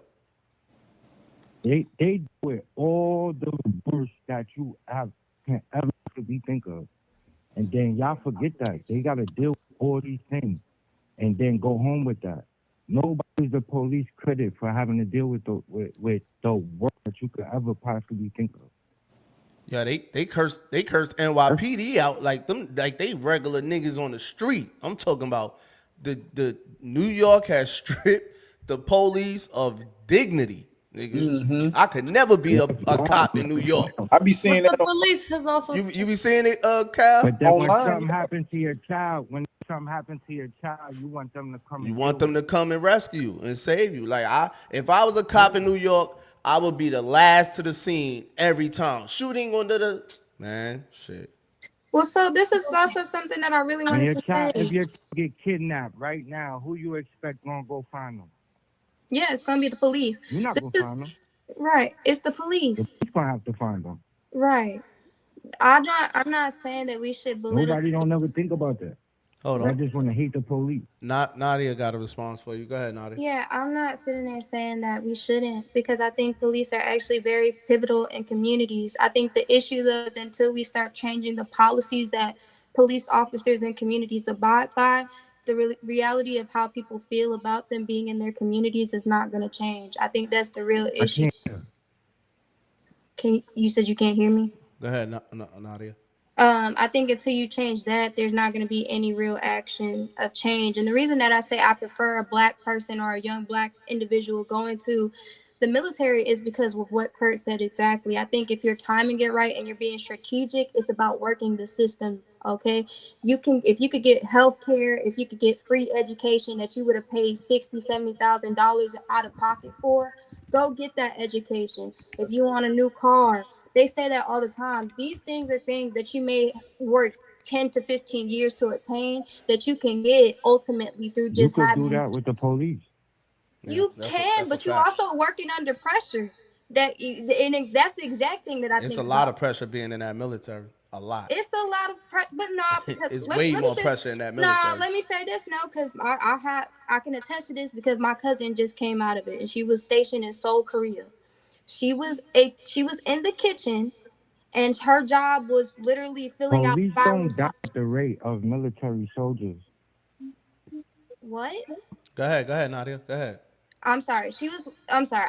I'm trying to listen to both. No, go ahead. Good. But my point in saying is that my cousin was literally enlisted into the military. I have a friend Q that's in the military. He is set for life. He's been in there for about 8 years. He's set. He's good. He does not have to worry about his finances anymore. His education is paid for, and he's fine. And he's going back. I think ultimately it depends on the type of person you are, but also too what you're trying to get out of it. I think it's about working the system. And yeah, you can go and be a police officer, but I argue that often it's more dangerous to less appreciation for most people when you do the work that you do. And the reality of the situation, I think you just don't get the same amount of benefits that you would have gotten if you were in the military. I think the military is just more beneficial based off of the time that you're enlisting and how strategic you are about what you want to do. Especially if you're talking about going into the Air Force and you're doing certain things with like engineering, you can make a lot of money and be set after about 6 years of being enlisted. Hold on, Nadia, but you're only talking from one. You're only talking from the positive side from that military coin. You're not talking from the negative. I got a best friend. My best friend. He had a tank. He was in a tank and he had a shell explode while he was in the tank. He's set for life, but now he got his body's 80% burnt. He getting skin off his ass to put on his face for the rest of his life. Right. So he's set for the rest of the life. And then not to mention all the dudes that come back from the military mentally messed up from whatever reason and bomb. They can't even hear a cell door open or some type of door bang or something like that without snapping back to some type of military bomb. So I don't know, man. Yeah, it got its benefits, cool, but some of it, is it worth it? I don't know. It depends on the time you're enlisting. But my whole thing is saying this too is the same thing. How many cops do we know that are good guys end up getting killed every day on the street, just doing their job? It could happen in both case scenarios. I don't think either is a safe option, but I think when you're getting in the military, you're signing up yourself knowing that there's a potential that you're going to go to war. You know that when you're enlisting into the military. The same way I can hope and believe that you think when you're becoming a police officer that there's an opportunity that you could get shot, you could get hurt, you could get harmed in the line of duty. that's just what comes with the situation. But when you're arguing what you get out of the circumstance, I do think you get more when you're in the military overall than what you're going to get out of being a police officer. And you're going to deal with stress in both case scenarios. I don't think either one comes as a stress-free job. 100%. Go ahead, Noor. I do think the military is more dangerous in terms of the chance of you having a permanent injury or death. I think it's more likely to happen in the military than the police. But I just think that the way that I understood BJ's question was more about, especially because he mentioned for Black people several times, I think it's less about individual benefit and more about benefiting the community as at large. And I think what you're saying is correct. If I had a son and I wanted him to get his education for free, this, that, yeah, the military might seem like the best option for an individual that I care about. But when it comes to the community, I think as an outsider moving into New York, and as somebody that also initially moved to London, which also has similar, like, I think less than 5% of the police in London are Black, where Black people are 15 to 20% of, it's even worse than New York, actually. So I think in both of those cities that I lived in after leaving the Middle East, the impact of what makes the policing job so horrible and so much brutality and all of that negativity that comes with it is so intertwined with the racial biases and the racial tensions between having Black people and Spanish people policed by majority white people. And I feel like that's why for the community, when BJ says that we need more people to encourage and to remove the stigma from being a police officer, I think there's a lot of, like, being a policeman inherently, nobody really likes police. Nobody wants to be around police. They have guns, they have power, it's whatever. But in so many cultures where there's not that racial tension, people don't hate police like this. Police brutality is not nearly as damaging as it is in certain cities where those racial tensions exist. So I'm all for BJ's idea of just having just like the Jews have their own police, just like the Italians have their own police. I think everybody should be policing their own race, because there's implicit biases and there's explicit biases where a cop could outright shoot somebody, and then there's all these under the biases that you can't even see that people still act off of. Right. You ain't gonna find a Black cop in Bensonhurst. Goddamn. Yeah. Throwing Italian young boys on the floor, on the ground, and nothing. You're not gonna see it. You're not gonna see them in Crown Heights putting their hands on them Jews. Right. You're not gonna see it. Yeah. And we can move on to New York, the first Muslim man to run for mayor of New York, man. Who y'all voting for? The Muslim, Eric Adams, or is that lady running? Which lady? AOC, what's her name? What they call her? No, she's not running. Oh. She's supporting Mamdani fully. She's been fully on Mamdani. I don't know what's going on in New York. I Eric Adams do an interview earlier. He sound like he going for good. He sound like he running a good campaign. I like Eric Adams, man. Eric Adams has become a 13-year-old influencer. Have you seen his Instagram? All he does is get ready with me. I don't follow his IG. He does get ready with me every morning. Like, takes videos of him brushing his teeth and putting his little suit on. Like, he's lost his mind. I don't know what the hell he's doing, but he's bowing out. Like, that nigga turned into a streamer. I like the he's Muslim dude, man. I swear. If he stand on what he was talking about in his interview, I like the Muslim dude. He trying to drop rent. He trying to make transportation, bus how is he gonna drop all that rent? Free. He trying to do a lot. I think he's just up there shooting from the hip. How he gonna drop rent? He had. I can't verbatim his plan, but when they asked him that question, he damn sure had an answer. You could look. I could show you the clip. No. I'm not really asking you. I'm just saying out loud. He got an answer for everything. He wants to do an immediate freeze on all rent stabilized apartments. That's more than 2 million New Yorkers. What does that mean? It means that instead of the rent going up every year, it's gonna stop going up. Is that okay? Oh, okay. I ain't mad at that. And that's like low income housing in Section 8. Yeah, a lot of these are low income. I don't know about Section 8, but a lot of these. Okay, I ain't mad at that. He planned on taking 1% from the rich. That's if you make over $1 million, he planned on taking 1%. That's where he's done at. Why? He's done. That's what he's done. How you gonna take 1% from the rich and do what? When he want to take 1% from the rich and do what? He gonna make 10 billion out of it to make the lives easier on New York for the people that make 100 grand. What's the 1% about? He's supposed to be taking it and putting it into New York, however way, and making the city better. Yeah, That's make his it plan. better. That's what's so So smart about him. so the rich has to pay taxes and get this 1% taken from them. He's saying the He being 1% they so won't right even feel it in it to make it a better I ain't city with for that, them man. to make You know money. who's with that? You know who's with that? Poor people. Yeah, also known as socialists. You know who's with that, Will? Brokies. Brokies, like my man Andrew Tate would say. Only brokies are for that shit. A lot of us used to be brokies. If you I don't care about none of that. I don't care about what you used to be, what you BJ, are. you lived He's in talking New about York. people I'm in not. $1 million I don't. tax Guess bracket. what? I'm not rich right now. I'm not rich. So then But why are you opposed something that's gonna hurt because I'm not. That's corny to me. That's Okay, corny to me. It's also like street code is corny to me That's too. corny to me. You just taking from this person because they don't bust their ass to get in a position where they are. don't bust their And I plan on being in that position in the near future. So yes, that's corny to me. So if you don't plan on being rich, Noor, if you don't plan on being rich in 5-6 years, then that don't mean for you to say, oh, we should take 1% from them because they're rich. BJ, I will gladly give it. The government will, when I'm a millionaire trust, the government will not need to ask me for no 1%. I will be giving 15% just off the bat. That's part of my religion anyway. That's what Islam is. That's what Zakah is. That's literally the law. I know about 15%. No, that's crazy. That's how I grew up, and that's what my parents 15% is said. crazy. You giving 15% to who? That's what zakah is. You have to give a portion of your salary every year, and every Eid. What is that? That's why I don't like religion. It's a quota. That's what why I don't Islam like gives you, religion. a quota of how much Yeah, that's why I don't like religion.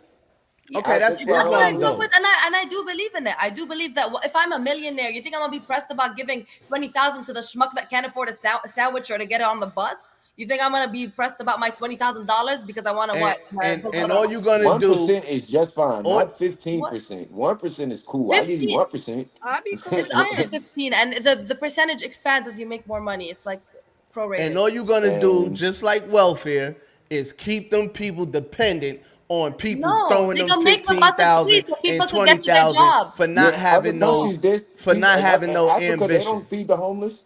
They make them sit right there for not having no ambition. No, BJ, it's not for not having no ambition. It's for New York is the most insane city. If I know I'm gonna get 15 to 20,000 from this person a year, I ain't gotta do nothing. Do you realize people are on welfare and in the situations they're in because they don't want to get a job because that might cut their welfare off? Or they don't want to work this job because they're going to make too much money and that's going to affect their Section 8. This large majority of the people, I know because I'm from there, that think like that. And they're going to think like that to the day they die. They're going to live like that. Yes, but that's I don't think it's fair. Now, Noor, it's fair for you to give up 15% at your free will. But it's not fair for me to have to pay taxes and still have someone take 1% just because I'm living in a state where motherfuckers is broke. No, but because what's gonna happen is, this is my last point. What's gonna happen is all the rich people are gonna move out of New York. They're gonna move to Florida. They're gonna move to Georgia. That's what he said. He said you can't move. That point up, and they said they was gonna do that, and more millionaires moved into the state. That's not necessarily. If you look at it, they've been moving to Florida. BJ, he said it doesn't matter where you're headquartered. If you want to do business in New York, we are taking 1%, and no business can afford to not do business in New York. So he solved that problem. Plenty of businesses don't do business in New York. BJ, New York is one of the 3 top global hubs in the world. Every business does business. New York is the richest place in the world. Yes, it is. Yeah, according to New York, but New York sustains New York. That's cool, but New York is high as fuck. That's why 50 Cent left. That's why 50 Cent, people like 50 Cent live in Houston, Texas, and build a studio in Shreveport, Louisiana. Well, guess what? They ain't bring no business to New York. 50 Cent gonna be paying 1%, even if he's Jay-Z did. No, he not. 50 Cent does business in New York. You know why he not? Because that man ain't even gonna make it. BJ, the definition of doing business is very, very narrow, low. He's not gonna make it. It's a very low business to New York. But this is what I don't like. Doing business just means putting money or taking any revenue out of New York, BJ, is doing business. That's the definition of doing business in almost every state in America. It's getting any revenue from this city. 50 Cent does not make revenue from New York. I'm not sure. What do you mean? I listen to his, Jay-Z every bought time you from listen to to his New song, you York. make revenue. I don't know what he got going on in New York. But let me DJ. say, I want to say something very, and this is what I don't like about the conversation or nuance when we talk about millionaires and especially billionaires when it talks about, oh, them not being okay or comfortable giving up money. There's people that are consistently working underneath them that are making less than that. In order to run a business, you have to pay somebody less than what they're deserving 9 times out of 10 in order to make your business function. Reality of the time, like if we're talking about CEOs of Walmart, Starbucks, whatever, those workers are never getting paid what they actually deserve or what the actual cost of what they should be getting paid for their job. They're working twice as hard to make the amount of money that they're Ain't making. nobody working hard at Walmart, bro. Stop it. People are working hard at Walmart. Doing They're what? on their feet all day. Doing what? On their feet. Stocking shelves so that you Man, them niggas be listening to music and anything, stocking shelves, man, for 2-3 hours. Still labor. Y'all haven't. Neither one of y'all had done any manual labor. I hate this. DJ, I be listening to you when you want to talk. You don't want to let me Nadia, talk. you've been talking long. And neither one of y'all have been doing no manual labor. Go ahead, Nadia. BJ, go ahead. I just started talking, BJ. All right, go ahead. My point is saying, though, these people work hard for their money. At the end of the day, if you want to degrade that work, that's cool. But in order to get stuff on the shelf so you can buy formula, you can buy whatever. When your kid needs something and he wants to go to Walmart, there's somebody stocking that shelf. There's somebody cashing out your shit. There's somebody making sure that store runs. And at the end of the day, those people need money just like anybody else. So to ask for 1% so other people can have a decent life, just a regular life, not a good life, but a regular life, I don't think that's anything wrong with that. It's 1% out of how much fucking money that CEOs take home to sit on their ass and collect checks from other people. CEOs rarely, once a business has hit a certain point, rarely do much but have other people work for them and make sure that they're checking off the shit that they're doing. All right, it's safe to say you're never gonna be a CEO. Okay. No, it's safe to say I'll be an ethical CEO. Go ahead, that's what Noor. it's safe to say. Hey, that ain't gonna work. It is gonna work. Go ahead, There's Noor. things called ethics committees, BJ, man. You have an ethics committee. Hey, let me know in the chat. Is there such thing as an ethical rich CEO? Yes. BJ, Yes. you're acting like this whole people in New York wanting this have their benefits and food stamps and Section 8 and not go to work. Like there's just an epidemic in New York where people are so I'm not acting like that at all. No, I'm telling you what I'm hearing. What I am hearing is that you seem to think that this is a problem with the individuals, that you are blaming the individuals for preferring to sit on their ass rather than work and make minimum wage. And my response to that is that New York, when you're making minimum wage in New York, and I've lived in New York on a 6-figure salary and on no money and on unemployment and on 4 jobs at the same time. And I've been here less than 3 years. And in each of these stages, when I was working 4 jobs at the same time, DJ, I was barely eating. I was barely covering rent. I was paying $2,800 to live in fucking Bed-Stuy. $2,800 for my 1-bedroom in Bed-Stuy. New York is just insane when you're working all these jobs and making minimum wage and spending all your time on your feet working, regardless of whether you think it's hard work or not. I don't care. When you're spending all that time working and you're still barely getting more than the food stamps, I felt like my quality of life when I was on unemployment benefits versus when I was working minimum wage jobs barely was different. So what the hell is my motivation to work? That's a failure in the city. That's a failure in the way the city is structured. That's why we need a mayor that has a revolutionary socialist idea to change things around, to move shit from the top and put it in the bottom, because these people have no motive to get up and stand on their ass all day and work when they could just get these benefits and just live by. Because either way, minimum wage doesn't give you a semblance of a life in New York. You're not paying rent. You know what's amazing? Like the worst conditions. Like, you know what's amazing to me? You just sat here and said, Noor just sat here and said how she worked 4 jobs. She did all these things, right? Barely could eat. She wasn't on welfare. She wasn't waiting for somebody to give her 1% of their salary. I wasn't on now what you doing? What you're doing now, Noor? I'm an attorney. On a 6-figure salary, right? So why do you do that? You need to stop doing that. See, I would never do that. I'm not gonna lower myself after I done bust my ass to placate to people that don't give a fuck, that ain't gonna do what you did. You bust your ass. But because you want to give 15%, that's cool. But say you become a big ass lawyer in New York and you're worth 20 million now. Which you probably won't even care if they come take 1% from you care if it while was you in New York. Okay, that's cool. You don't care. But I'm still gonna say that's not fair. Because when Noor was working 4 jobs and barely could eat, wasn't nobody giving her nothing. I just don't see that as fair. That's what I'm saying.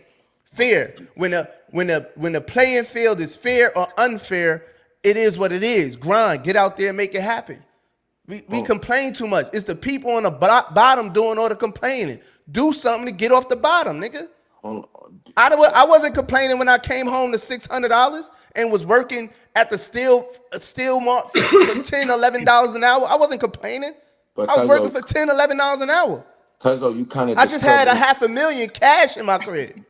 Cuzzo, you kind of 10 months earlier. Hold on, yourself, Davon. I just had $500,000 cash 10 months earlier in my crib, chilling, doing nothing.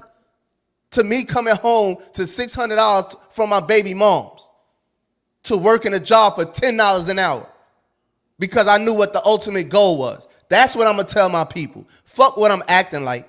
I'm acting like this, that, man. Forget all that. All y'all niggas up in the struggle, looking at the top, looking at them niggas talking about they should be doing this. No, you should be doing something. It's something you should be doing to get to the top. Everybody has motivation towards something to get something. Do it. But the motivation is lacking. We constantly asking for something from people who don't even like us. That's what we say. Them people don't like us.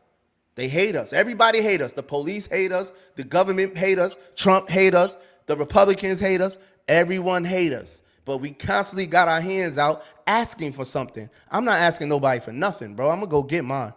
Straight up. Davon, go ahead. I hear what you're saying, Cuzzo, and I agree with you. But there's one part you got to take into account for. You discredit yourself and Noor just a little bit. Not everybody can do what you or Noor or a lot of other entrepreneurs and people who make a lot of money do. Some people are just good at stacking shelves and shit like that. Some people are just good at mopping the floor. Some people, hold on, let me finish, because some people ain't smart enough, well enough, or can do any of those things that make them have a better life. So that's where the 1% comes at, and for those type of people. Do I agree with that notion? I think you can better I think you can better yourself no matter what you are and what you do. Do I believe that's the case? No. But some people believe like that. Some people believe that they can't be stronger or more financially set because they can't learn that task or that skill or whatever. Some people can't be a lawyer. Some people can't be an entrepreneur. Some people can't be a doctor. They just don't have the brain capacity. And that's cool because not everybody could be a doctor. Not everybody could be a lawyer.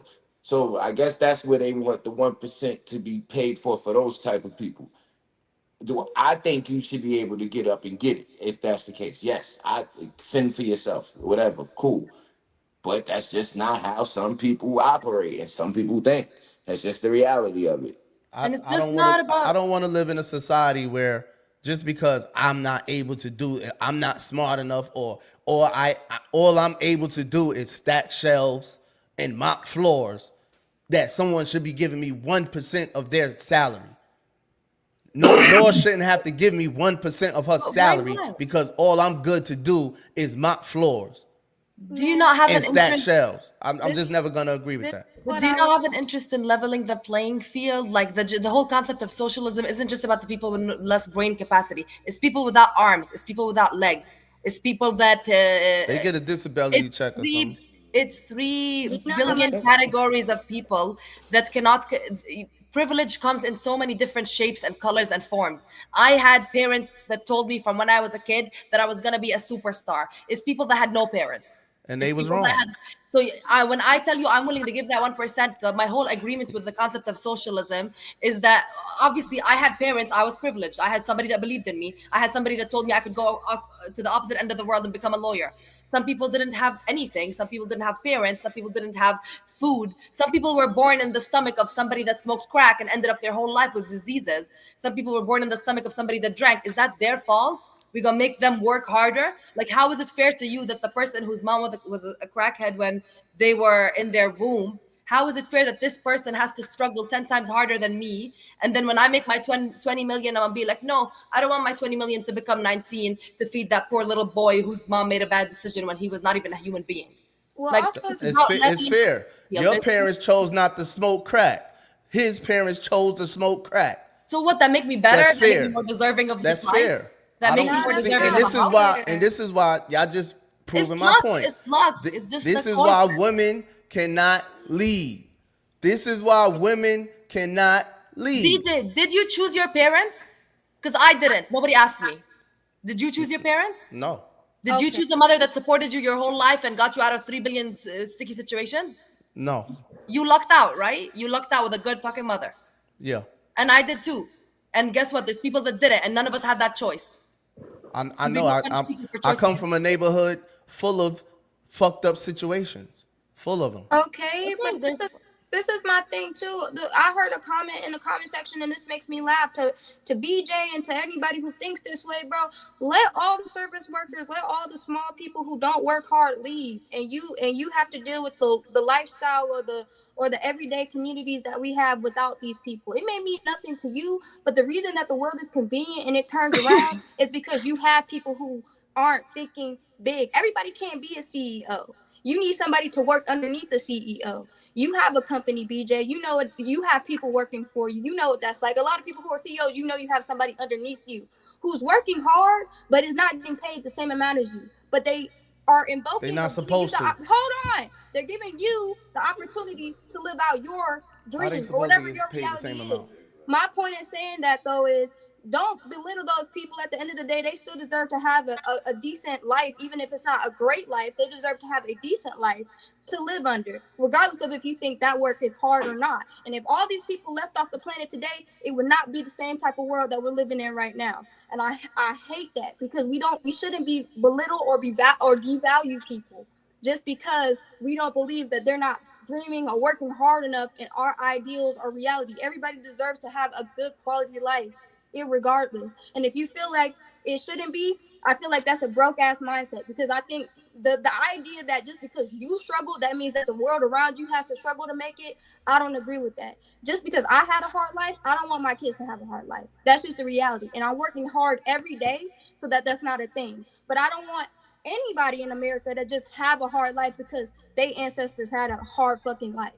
We should be moving past that, making a better thing for other people so we can have a better world and a better reality. I hate that struggle ass mindset, because it gets nowhere. You struggle, so I struggle, so we struggle, so everybody struggles and make it out. No, if I got something to give, let me give you that so you could be a better person and we could work to making a better future for everybody. That's what it should be. Look, this is, once again, this is why women can't lead. We have a man right now in office who can't lead. How am I belittling people by saying, if this person can do it, you can do it? If I sat here and worked for $10 an hour, you can work for $10 an hour and find a way out of that situation. How is that belittling someone? How am I saying forget the little service workers and all that? How is that saying that? That's not the narrative. That wasn't even the narrative of the whole conversation. The whole conversation, the narrative was, it's not fair to me that they should pay tax. Rich people should have to pay taxes and get 1% taken from them just to support other people. BJ, that's what I'm saying. Now, all that broken mindset and all that, that's cute. But in the real world, reality, BJ. Or in the real world, all that shit do is make you a loser. Nah, it don't That's make it. you a loser. In the real world, it makes you have it's cute, for real people. but in the real world, and no, I want to see when you're a millionaire, I want to see you giving your 15% of every time you do it. I want to see the receipt. I said I make 6 figures, right? That's in New York. That's not a comfortable life. It's no. When you get a millionaire, when you get the millionaire. Listen to me. It's one of the first cities, and I still donate to Palestine. My country's at war. I always donate to Palestine. I'll send you my receipts. No, that's given. You don't got to send me your receipts for that. I believe you. And I'm literally not living a comfortable life. I never in my life, the country I come from, if you make 6 figures, you good. You don't gotta worry about nothing. Of course. I literally live almost paycheck to paycheck because obviously I can't still live in buttfuck Brooklyn and work in whatever. So the situation in New York is in dire need of socialism because these people that you're saying you're not belittling, you think they don't deserve health insurance based on your statement. How did I say? What are they? Because you don't want to See, this redistribute is that what 1%. Trump goes What through. is that 1%? What are you talking about? I make 6 figures and New York does not provide me with How do I health believe they don't deserve health insurance? Let me finish. I go to Wait. How do I believe? Nah, y'all not gonna keep doing that. How do I believe they don't deserve health insurance? Because you're against the redistribution. You lived in New York. You know if you're living minimum wage, what type of shit are you getting? If you're right beyond everybody is not working minimum wage. Service workers don't get. City workers are not making minimum wage. They're making over minimum wage is how much in New York? Minimum wage is actually the only $15, and he wants to. Mamdani wants to raise that too. But minimum wage is actually the only rate in New York that'll give you Medicaid. The second you start making a little bit over it, I think when I started making $21 an hour, I didn't have health insurance no more. I couldn't get anything done. I was getting sick all the time. I had asthma. I couldn't go to the fact that you don't think this is a fundamental. That's not just in New York. That happens everywhere. What? No, it doesn't. It happens in Georgia too. Yes, it does. What do you mean? It happens in Georgia too. Yes, it does. Okay, I don't know about American states. I'm telling you, in the world, healthcare is a human right. Yeah, I'm only talking about America. When you say a human doesn't deserve healthcare, you are belittling them in the world. When you say a human does not deserve healthcare, you're belittling them. I never said that. Why you keep saying that? I'm not saying you did. I said when you say. Did I say BJ said that? I said when you say or imply that, you're saying that you're belittling that person. So now I'm telling you, BJ, somebody that's lived in New York, lived in Georgia, I don't know, you know that if we don't redistribute some money from rich people to poor people, it's going to be a lot of people that can't go to the doctor when they have pain, right? And you don't think that's an injustice. You think the people with no arms are the exact same as the people with arms, the people with diabetes, the people with I'm cancer, not saying that at all. Obviously, people with people with a disability get a disability check. They're going to have health insurance. They're going to have a way, obviously. Disability checks are very obviously limited. We're talking about able bodies because you're talking about service workers. Now you want to bring people in that don't have arms and shit. It's 3 billion we're talking about diseases, service BG. workers. I just said cancer. It's 3 billion things that could happen to a person that would make them a less able to contribute to the workforce. Okay, someone with cancer. I can't. Y'all keep doing that. Every situation you want to add something to it. I'm talking about able people that's working. Able people that's working. So what percentage of the population do you want to talk about? Like 10%? Able 10% people that's working, because you said service workers. Nadia said people that's stacking the shelves and shit. These people that y'all talking about that have jobs, that's working, that's getting minimum wage, also get 1% of rich people money. And I'm saying that's not fair. That's all I'm saying. That's not fair. Y'all adding all this other shit. I'm saying that's not fair that the person in Walmart should get 1% of someone who's a millionaire or rich or whatever, wherever they at, just because they working in Walmart. That could be a stepping stool. I work for $10 an hour. That's a stepping stool. I don't want 1% of their money. No, that's not fair. Well, that's what I'm saying. Let me take glorification of the struggle. No, not done, Nadia. Go ahead, no. I was just saying, Nadia, I agree with you. It's just this glorification of the struggle. I did $10 an hour. I didn't have health insurance. How is that glorification of a struggle? We don't gotta live like this. We don't gotta live like this. You struggle, I gotta struggle too. You don't have to struggle. Why are you struggling? I don't buy that. I don't buy that. Why are you struggling? You don't have to struggle. What are you talking about? So BJ, come on, don't be so dense. We are not all born into this. It's a broken mind. Now I'm dense and all this. Y'all weak, man. Y'all that's a loser mentality. We are not all born. That's a loser mentality.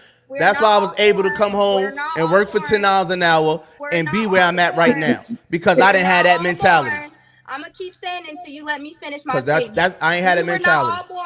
We were not all born into the same reality, BJ. I have sickle cell anemia. I have my own disability. I didn't grow up with wealthy parents. And I didn't either. Hold on. Let me finish my statement. And trust and believe, if I ever got myself in criminal... You could work too. BJ. You could work too. Can you let me finish? Is there a thing where you will let me talk?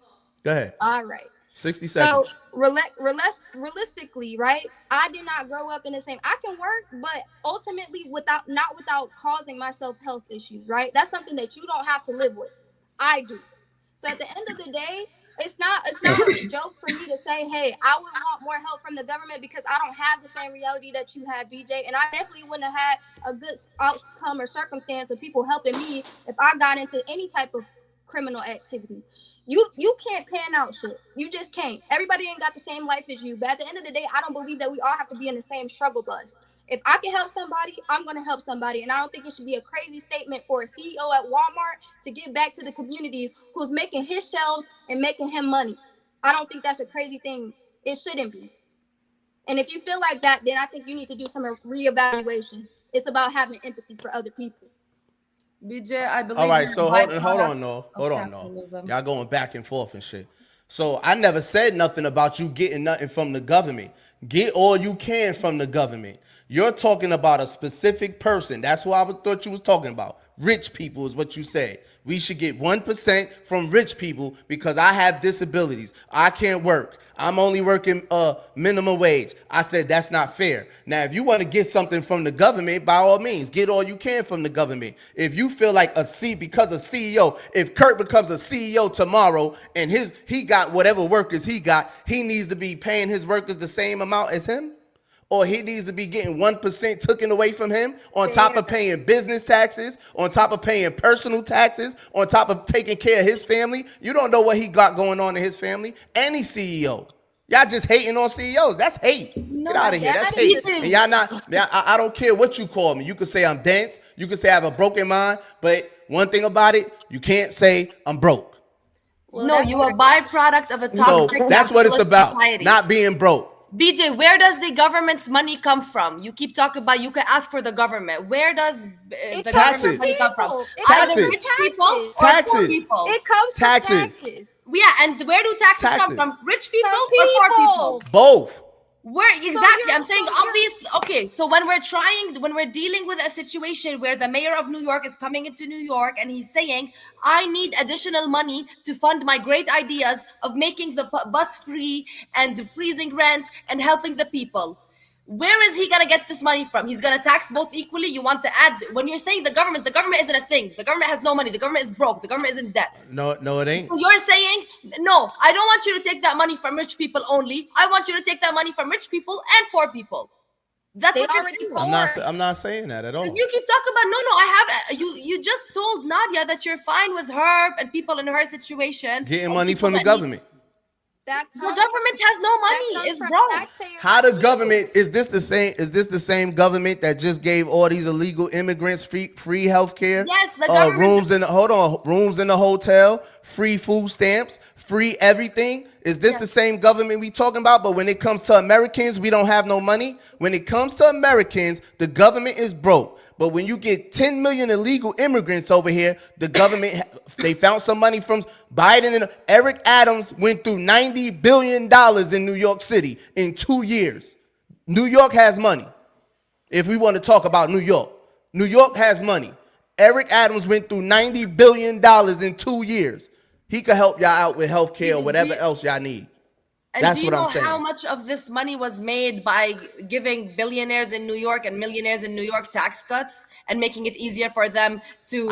I don't know. All I know is when illegal immigrants flooded New York, they had $90 billion to spend on illegal immigrants. Why they don't got this money for Americans that need help?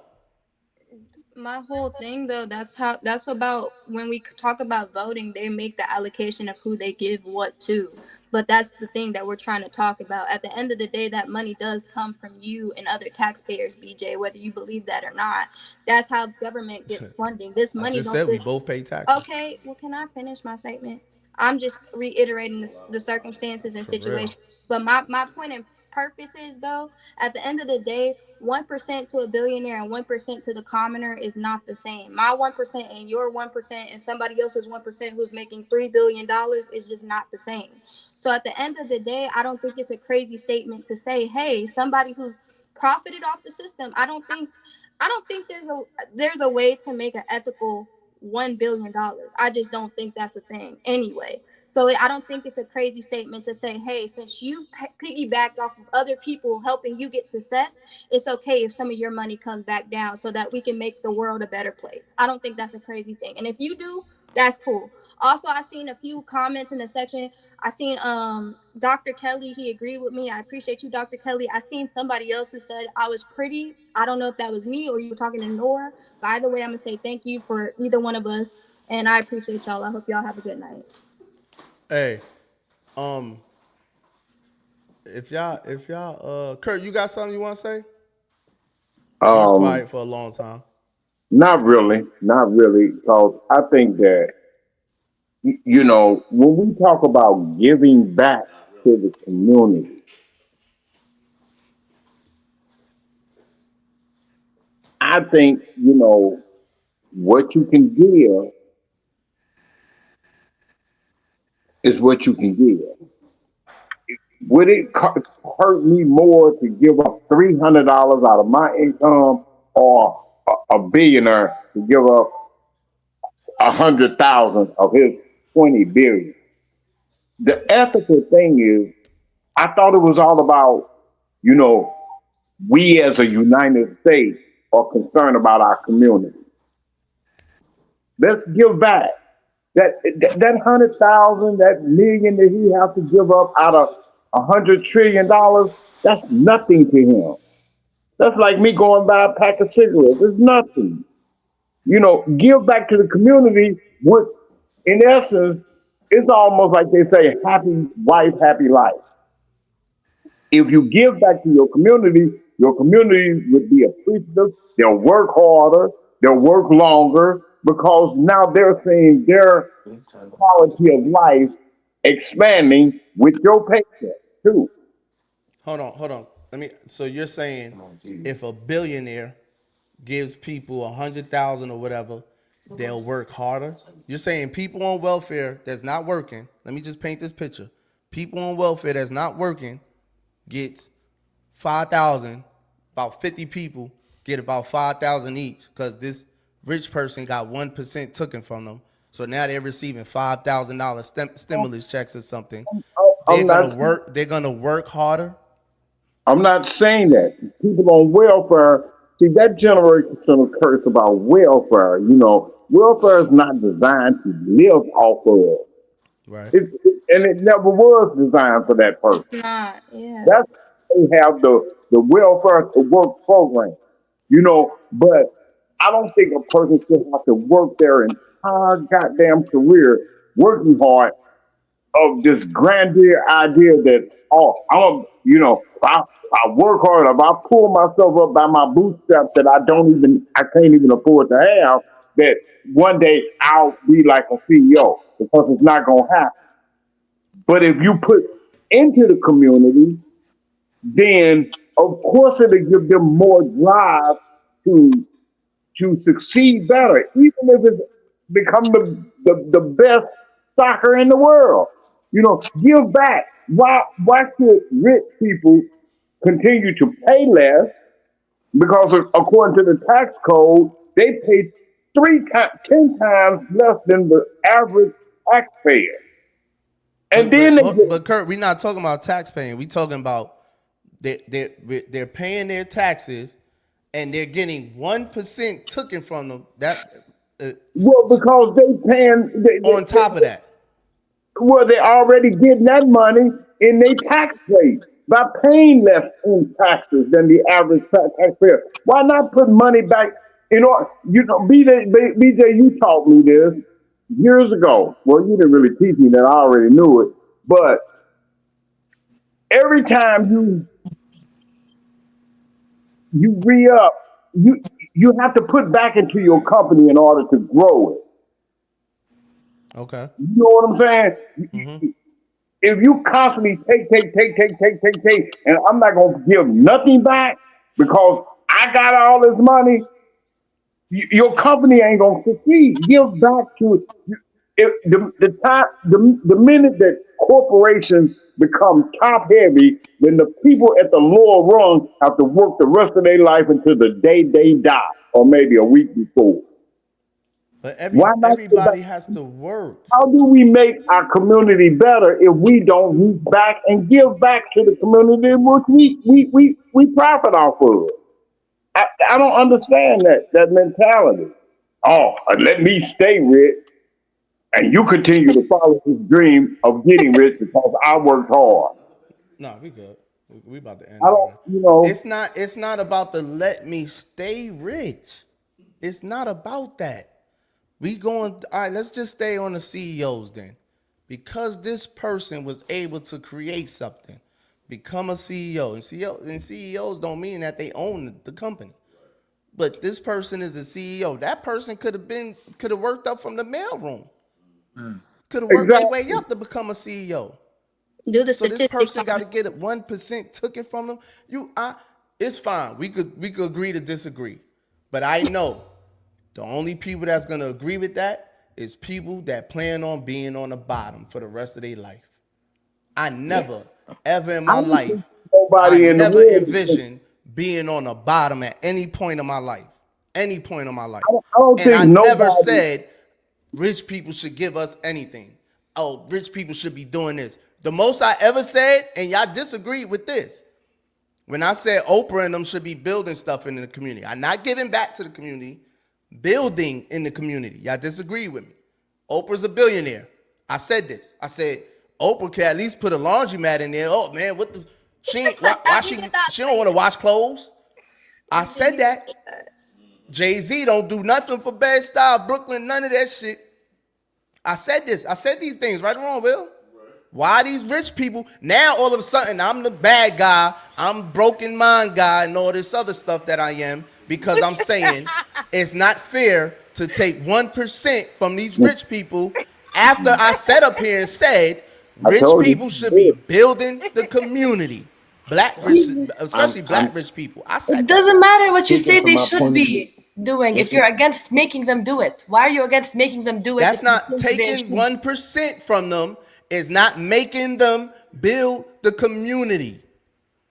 But clearly we can't, because we have these people we thought were good people like Jay-Z and Oprah and shit. We thought they were good people. That don't make them not good people, no. But they didn't. That don't make them not good people. Just because you sit here and say when you get $1 million, you're going to give back to the people and this, that, third, and the third, that don't make you a good person. Just because this person is a CEO and they're not giving back to the community or whatever y'all want them to do, that don't make them bad people. That don't. I think it makes them not terrorists. DJ, billionaires pay a different tax bracket than the lower rung. Okay. Let's say everybody pay their first share. Because 7% on a dollar is 7% on a dollar. What's the fair share? What's the fair share? Give me an example. Whatever the interest rate is, how much do you pay on the dollar? 10 cents now? If I pay 10 cents on the dollar, why that billionaire don't have to pay 10 cents on the dollar? Can I say something real quick? That's a freaking lie. Under Donald Trump's policies, we know that wealthier people are actually exempt and they're not paying their fair share. Listen, it don't matter anyway. You give a bunch of these people in New York extra bread, they're not gonna do nothing with it. Don't say that, Davon. Don't say that. That's number one. Don't say that. Number two, most people, even people who win the lottery, blow the bread anyway and wind up. Don't say that. Going bankrupt and all that. So it means nothing. And plus, I would rather grind and get it on my own, and so I can know how to keep it. I want to get rich off my own brain anyway, or for anybody else. Now we have a narrative. Entrepreneur with my own ideas. I worked for BJ ever since I known BJ, and I don't mind. I want to be my own entrepreneur. I want to be his partner, not just somebody who worked for him. I want to learn to see him eye to eye, not just work for him forever. It's two different things. You know what I'm saying? Well, I got my own ideas. It's just not just about working for somebody forever. Okay, but you give a bunch of broke niggas extra, like I said, they ain't gonna do that, but do broke shit anyway. So it doesn't matter. But what I'm saying is this: if I have to pay 10 cents on that dollar of bread, whatever the tax code is, everybody should be entitled or should be made to pay that same 10%. Don't say because you make $20 billion, you should pay a less percent on that same bread. I would like to know what the tax cut, what the tax breaks really are in the certain brackets of money. I really They're would like that bullshit, because BJ, I'm telling you, because 100 I want to know the facts because right now Okay. everybody's shooting from the hip because Okay, Nadia the just said fact those is was this. Trump tax breaks policies, but before Trump became president the first time, those was already in play. Well, no, it's he. That was already in play. Can I say this? They No, said this the tax tax code policy. is different for billionaires than it is for regular people. I'm not saying it's not. All I said was I would like to know what's the difference. What are the facts? What tax percentage? What is a billionaire tax? What percentage is a billionaire tax, and what percentage is someone that makes less than 100,000 tax? That's all I would like to know because I don't know. Let me show you. When they made him pay his taxes for 10 years, I think he paid, what, 100,000? I don't want to think. I want to know the facts, and I don't want to talk about Trump. Let's get Trump out of this.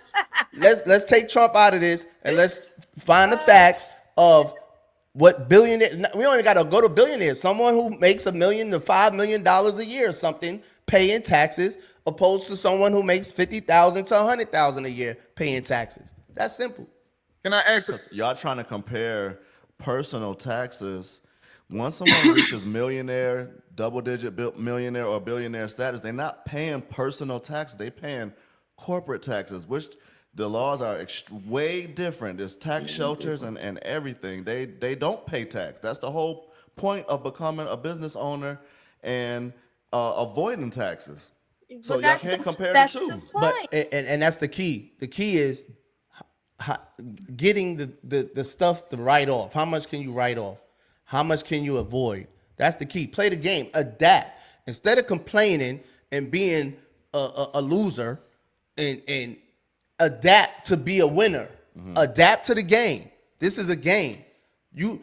Noor, you came over here and worked 4 jobs. You wasn't out there crying and begging about being a loser. You worked 4 jobs, did what you had to do, barely eating, and you became a winner.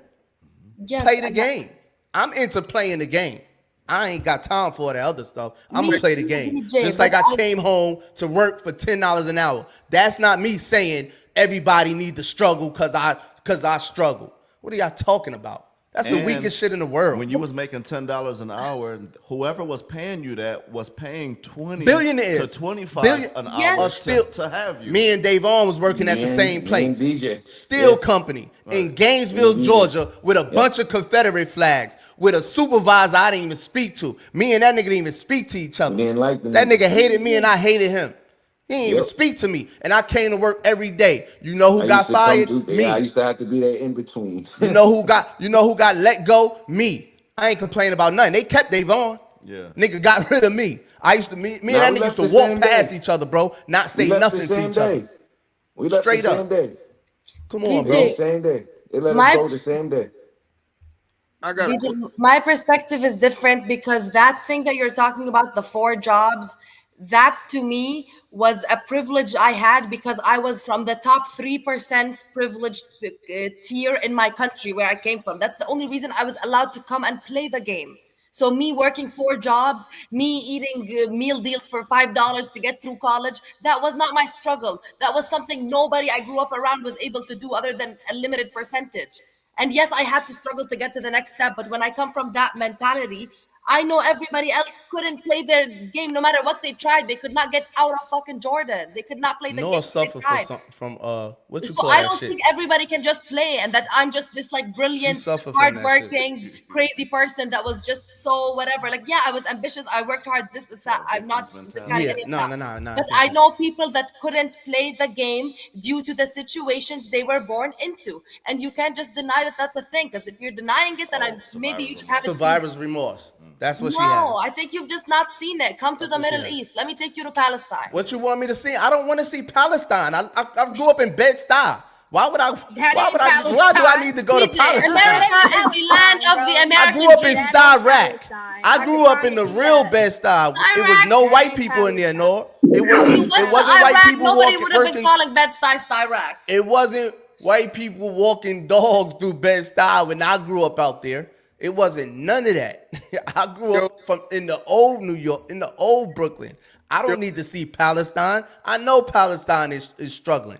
I know that it's all third world countries struggle. They are. You're going through survivor's remorse because you're feeling bad because you were privileged. You keep saying you were privileged. I was privileged to have to work 4 jobs to come over here and be able to work 4 jobs. Okay, cool. If you want to feel like you was privileged, by all means, man, I ain't gonna disagree with you.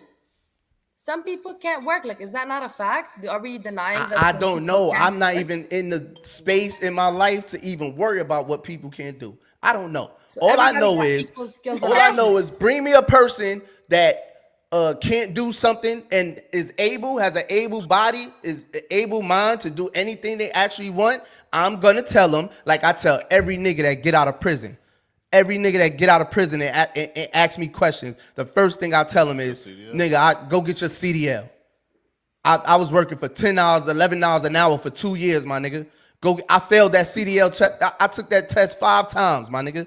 I never quit. Failed it once. I took that shit 5 times, bro, because I paid $30. I would have been quit if I ain't paid my last $3,600 to take them to go in that school.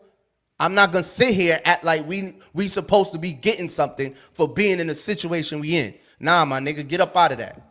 But maybe it's the people that raised me, because when I was scared and I called my uncle, like, yo, man, I'm watching these videos on YouTube and they saying I should do this, I shouldn't be an owner operator. My uncle said, stop being a coward. You sound like a fucking coward.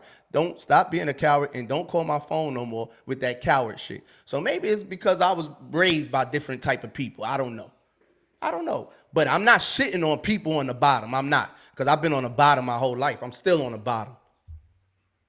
You just said some people were losers, though, bro. And the crazy loser mentality. That's a fact. That's a fact. Losers. Hold on. Let me say this, though. But there's some people out here, and that's cool. That's somebody's mama out here that's got a loser mentality. There's somebody out here that their daddy that paved the way for you to be where you're at now, that did the loser thing and fed into having the 9 to 5 or having the fucking jobs that they had, and now that's how you're here.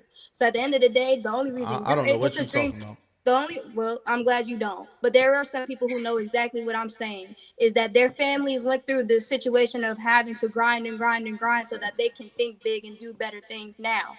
And if it wasn't for the fact that they put in that energy, they didn't have the opportunity to just think big, because they had to work on making sure that your mouth was fed or making sure that their family was straight. So they all right, well, I didn't ask to be here, so I don't care about that neither. Okay, I ain't asked to be here. Either, you talking about? Y'all not gonna guilt trip me. I don't care about none of that shit. Or that somebody worked hard for me to be here. Now my mother bust her ass, man. I don't care about none of that shit. My mom could get my heart, nigga, if she needed. I don't care about none of that shit. I'm not looking behind me. Y'all trying to guilt trip a nigga because I'm telling people to get to it. Get to it, bro. Put me with the black people that want something out of life. The ones that want to sit here and act like it's so hard and they can't get it and this, that, and the third. I don't even want to talk to them. Get them away from me. Get away from me. My question is this: those people that's willing to grind with you, send me them. Wouldn't you be more apt to give back to that community? What you say? Wouldn't you be more acclimated to give back to the community for the people that was with you, that was willing to grind and do all of that? That's all I'm saying. Give back. What you mean? What you mean, the people that was with me? You just said, give me the people that's willing to sit there and grind and make it happen. Yeah. So give back to those people. You know what I'm saying? For you to give back. My get back is helping you get a CDL and putting you in one of these trucks. That's my get back, where you can come out here and make $1,500 a week, $2,000 a week. If you work 7 days a week, shit, you could make $2,000 a week easily, $2,300 a week easy, not doing nothing but driving. That's your way of giving. That's your way of giving that 1% that they're asking the other people. Hey, Kurt, that way of 1%, I'm with all day. I'm with that. You know, so I'm with that. What's wrong with that 1%? I'm with that, Kurt. But most of the CEOs ain't giving that 1% back, whether it's in funds or whether it's in schooling or whether it's in or none of that. They ain't giving. I don't know which 1% y'all talking about though. Are y'all talking about actually taking 1% of their money and giving it to people? I'm not with that. No, because that's not what Mamdan is saying. That's never been what the Muslim mayor has wanted. He wants to tax 1% from the rich at a 1% for those doing business on top of their taxes. That's another 1% to fund the programs that he is advocating for that require funding. He's not talking about going to every loser in New York and putting that money in their pocket. This what I'm asking you, Noor. This is what I'm asking you, Noor. Yeah. Tax them an additional 1% on top of the taxes they're already paying? Yes, because since 2017, since Trump's beautiful Tax Cut Act, the top 400 richest families have been paying less taxes, 2% less taxes. 2% too. Then I forgot what the number was. Then I forgot how they named that class, but the top 500 families are paying less net taxes per year than I forgot what tier it was. I think under 50,000 or something in the definitely less than 100,000. And where they starting at? Where that class start at? Here, then the bottom. Okay, so the richest 400 families paid a lower effective tax rate after the Tax Cuts and Jobs Act, 22%, than the bottom 50% of America, which were paying 24.5%. It was a 2% difference. Why are the top 500 richest families in America paying less tax than the bottom 50%? Does that make any sense whatsoever? No. Exactly. Okay. So when a socialist comes and tries to fix that, we freak the fuck out because we're protecting these rich people's pockets because we worried Jay-Z gonna go bro. No. That wasn't my argument. What are we worried about? That wasn't my argument. My argument was, I mean, if they're gonna find a way, so why he don't just tax them more? Because he can't change federal acts. He's a mayor. He's running to be mayor. So how he's gonna be able to get the 2% from them? By making it from the companies that are doing business, generating revenue from New York over $1 million. That is in the power of a mayor. That is how a mayor can make money. A mayor cannot change the federal tax cuts that Trump installed in 2017. All he can do is try to make some money to fund his policies. Oh, so why? All right, so if y'all don't like the tax cuts from federal that Trump installed in 2017, why Biden didn't change it when he came into power? I don't know. I'm not Biden. Oh, okay. You're not Trump neither. You know everything about Trump. I'm not Trump neither. I just know that this act was passed during his presidency, so that's what happened. I'm against it. Why did people not change it? I know everything about Trump, but when it comes to Biden came after Trump. Why Biden? If Biden cares so much about y'all, the Democrats, the people on the bottom, why he didn't change it? I never said he did. Okay, my bad, Noor. DJ, the answer is he has to change it in Congress. And Biden had a Republican Congress that supported the other way. That's the only way you could change federal tax law is through Congress. Oh, so he put it. He actually tried. Yeah, he's been trying to get them to pay their fair share. When he was president, he tried to change the federal tax law. Yeah, the Democrats tried to change the federal tax laws where it would make. Did Biden try to change the federal tax law when he was in office? Yeah, Nadia. I don't believe that. The Democratic national, I don't believe that. Democratic office tried to change the tax code, but the Republicans killed it, and they kept Trump's tax laws in office. In effect, the president does nothing. He only advocates for change. Congress is who changes federal. I remember when Trump said they ain't never gonna change the tax laws because they donors benefit from the same tax breaks that I benefit from. And Hillary Clinton said nothing. I remember that. Ain't nobody opposed that. President Biden has actively sought to modify or reverse key elements of the 2017 Tax Cuts and Jobs Act. He proposed restoring pre-TGSA individual rates for individuals earning over $400,000. Apologize now. I gotta hear it, Nadia, because that's not even those ain't. Well, go back a little bit. Go back a little bit. Go ahead, Noor.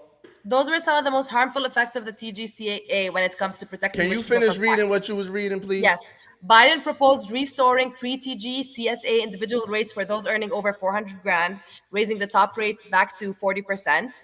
He also tried to cap itemized deduction benefits at 28% and reinstate the limitations for income over 400,000. He also proposed taxing capital gains and qualified dividends at ordinary income rates for millionaires.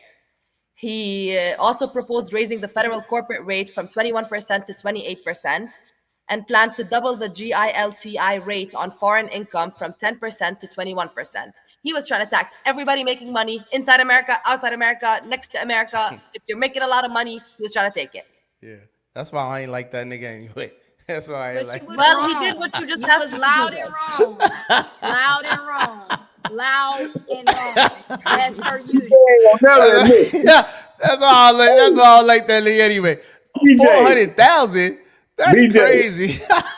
Hey yo, man. Hey yo. So listen, this one. He ain't gonna admit he wrong. Who? He wrong. I said I don't believe him. Okay, y'all right. Y'all say he tried to change it.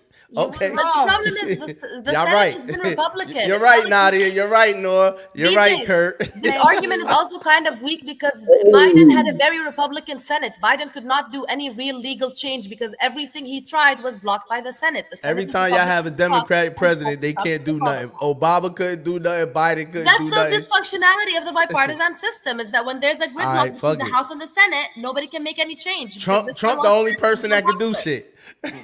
Trump the only one that do make shit happen. Because he gets the That's why I like him. Senate. I don't like no man that can't do nothing. Weak ass man. Get out of here. Always calling somebody weak. He's supposed to be the president. It's about right place, right time, BJ. That's just how America's structure works. Trump was there when there was a Senate that was able to pass every bill that he wanted to pass. So he was able, and His he was first also term able too? to override the Constitution and make everything. His first term too? Yes. His first term too. It's been like 10 years. What has it been? 12 years of a Republican Senate? This shit is crazy. My head hurt. All right, man. All right, we gotta get out of here. I gotta get in this truck, man. What y'all want to close out with, man? How you gonna get in the truck and go play that chess game? Man, I ain't messing with that nigga, man. I got loads to get, man. I'm broke. that. I'm broke, and I ain't trying to fall back with y'all niggas. I ain't trying to come back to the bottom. I'm going to work. I think Yo, I'm not trying to come back to the bottom. I'm taking my ass to work because CEOs actually work 24/7. That's another thing people don't talk about. I don't never get no sleep. While y'all sleep, I'm up or my phone ringing. That's real. But they don't. Yeah, but they want to take 1% from me. but I can't 2%. sleep. You make it 1 million. 2%. My bad. 2%. BJ, you make it 1 million in New York, then nobody want to take shit from you. I'll never come back to New York. Exactly. It's a very limited people that's going to be Never. affected by it. You have to generate 1 million of revenue in New York. It's very limited. Appreciate It's you, not bro. every rich person. Thank you, It's not every thank CEO. Thank y'all. And We- $1 million ain't nothing in New York. Nothing. That's 100,000. Well, you and a lot of other CEOs are protected. Don't worry about it. Yeah, I never. That's why 50 Cent left. That's why I don't even know what businesses is in New York. 50 Cent gonna pay that 1%. Shout out to this group. Shout out to these topics. Shout out to this whole platform. I just want to say thank y'all for even having me and taking y'all time out listening to my stuff. I will be back Anytime, bro. Anytime. I like this. Appreciate you. No, I fuck with you, Cal. You already know that. I wanted to ask the lawyer. I know we got to go, but I Go ahead. Ms. Noor, are you an actual attorney? Hell no. I'm a corporate attorney. You say you're a corporate attorney? Yeah. So you know about labor laws? Yeah. Yes. I need to talk to you. All right, BJ, give him my number. She don't got no Man, Georgia, get out of here, bro. I ain't, man. BJ can arrange his chess games, but I can't get a client on the Man. Nah, really. I've been waiting. Lord, I've been waiting for Noor to file my paperwork for 5 months. Wow. I literally got my legal license a month ago, so that's Touche, bullshit. I Noor. told you had to file it until I got my license. Anyway, I got you though. You said give me your number, right? yeah. Yo, I got B, BJ, when you do this again, you need to call me or you need to text me this. I'm gonna shoot it to you again, Yeah, let me know because I want to come. and I'm gonna shoot you Noor number tonight. That's what's happening.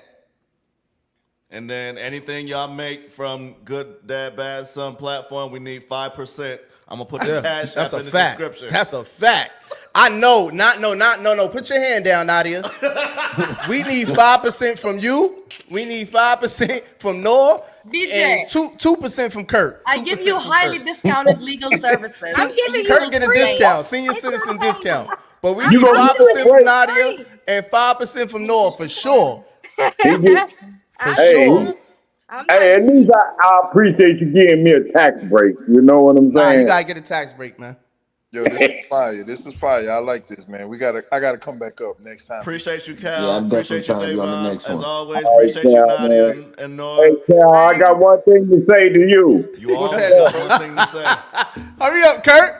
Take care of your kids, man. You think about your kids. That's a fact, Because Cal. that's the future. That's a fact, Cal. For real. Hey, Cal, fuck what Zai talking about. I think Zai's still on the line. Yeah, fuck what Zai talking about, Cal. That's my nigga. But fuck what Zai talking about, nigga. We here for our kids, man. Straight up. Our sons, man. For real, man. Straight up. Yeah, Good night, y'all. Good night, y'all. Let's go, baby. I was a bad son, now I'm a good dad. I was a bad son, now I'm a good dad. I was a bad son, now I'm a good dad. What up? When I was a little boy, I put my hood on my back. All eyes on me and nobody cut me no slack. While bowling up and down, that cold money was all I thought. And daddy was selling drugs, so it made me say fuck sports. Him teaching me the game, felt like he was passing the torch. In front of projects, I jumped off the stoop, not a port. My OGs was my idols, not no Meech or Rick Ross. And remember, to be a boss, life was always the cause. I carry Christ on my back, that's why they call me the cross. And whenever shit was rough, I just hustle and stay my course. And every time I pull myself back on my feet, digging my cleats. Every step I take, rip up the streets. A gun in a vest, some money and weed is all I need. When I hit the block, my mama started losing her sleep. To love a nigga like me is really not for the weak. I became a villain after that 100 bullets ate up my Uncle G. I was a bad son, now I'm a good dad. I'm hands-on, my kids ain't raised by no iPad. I show up every day, if you a man, try that. Can't call yourself a man if you make a child and deny that.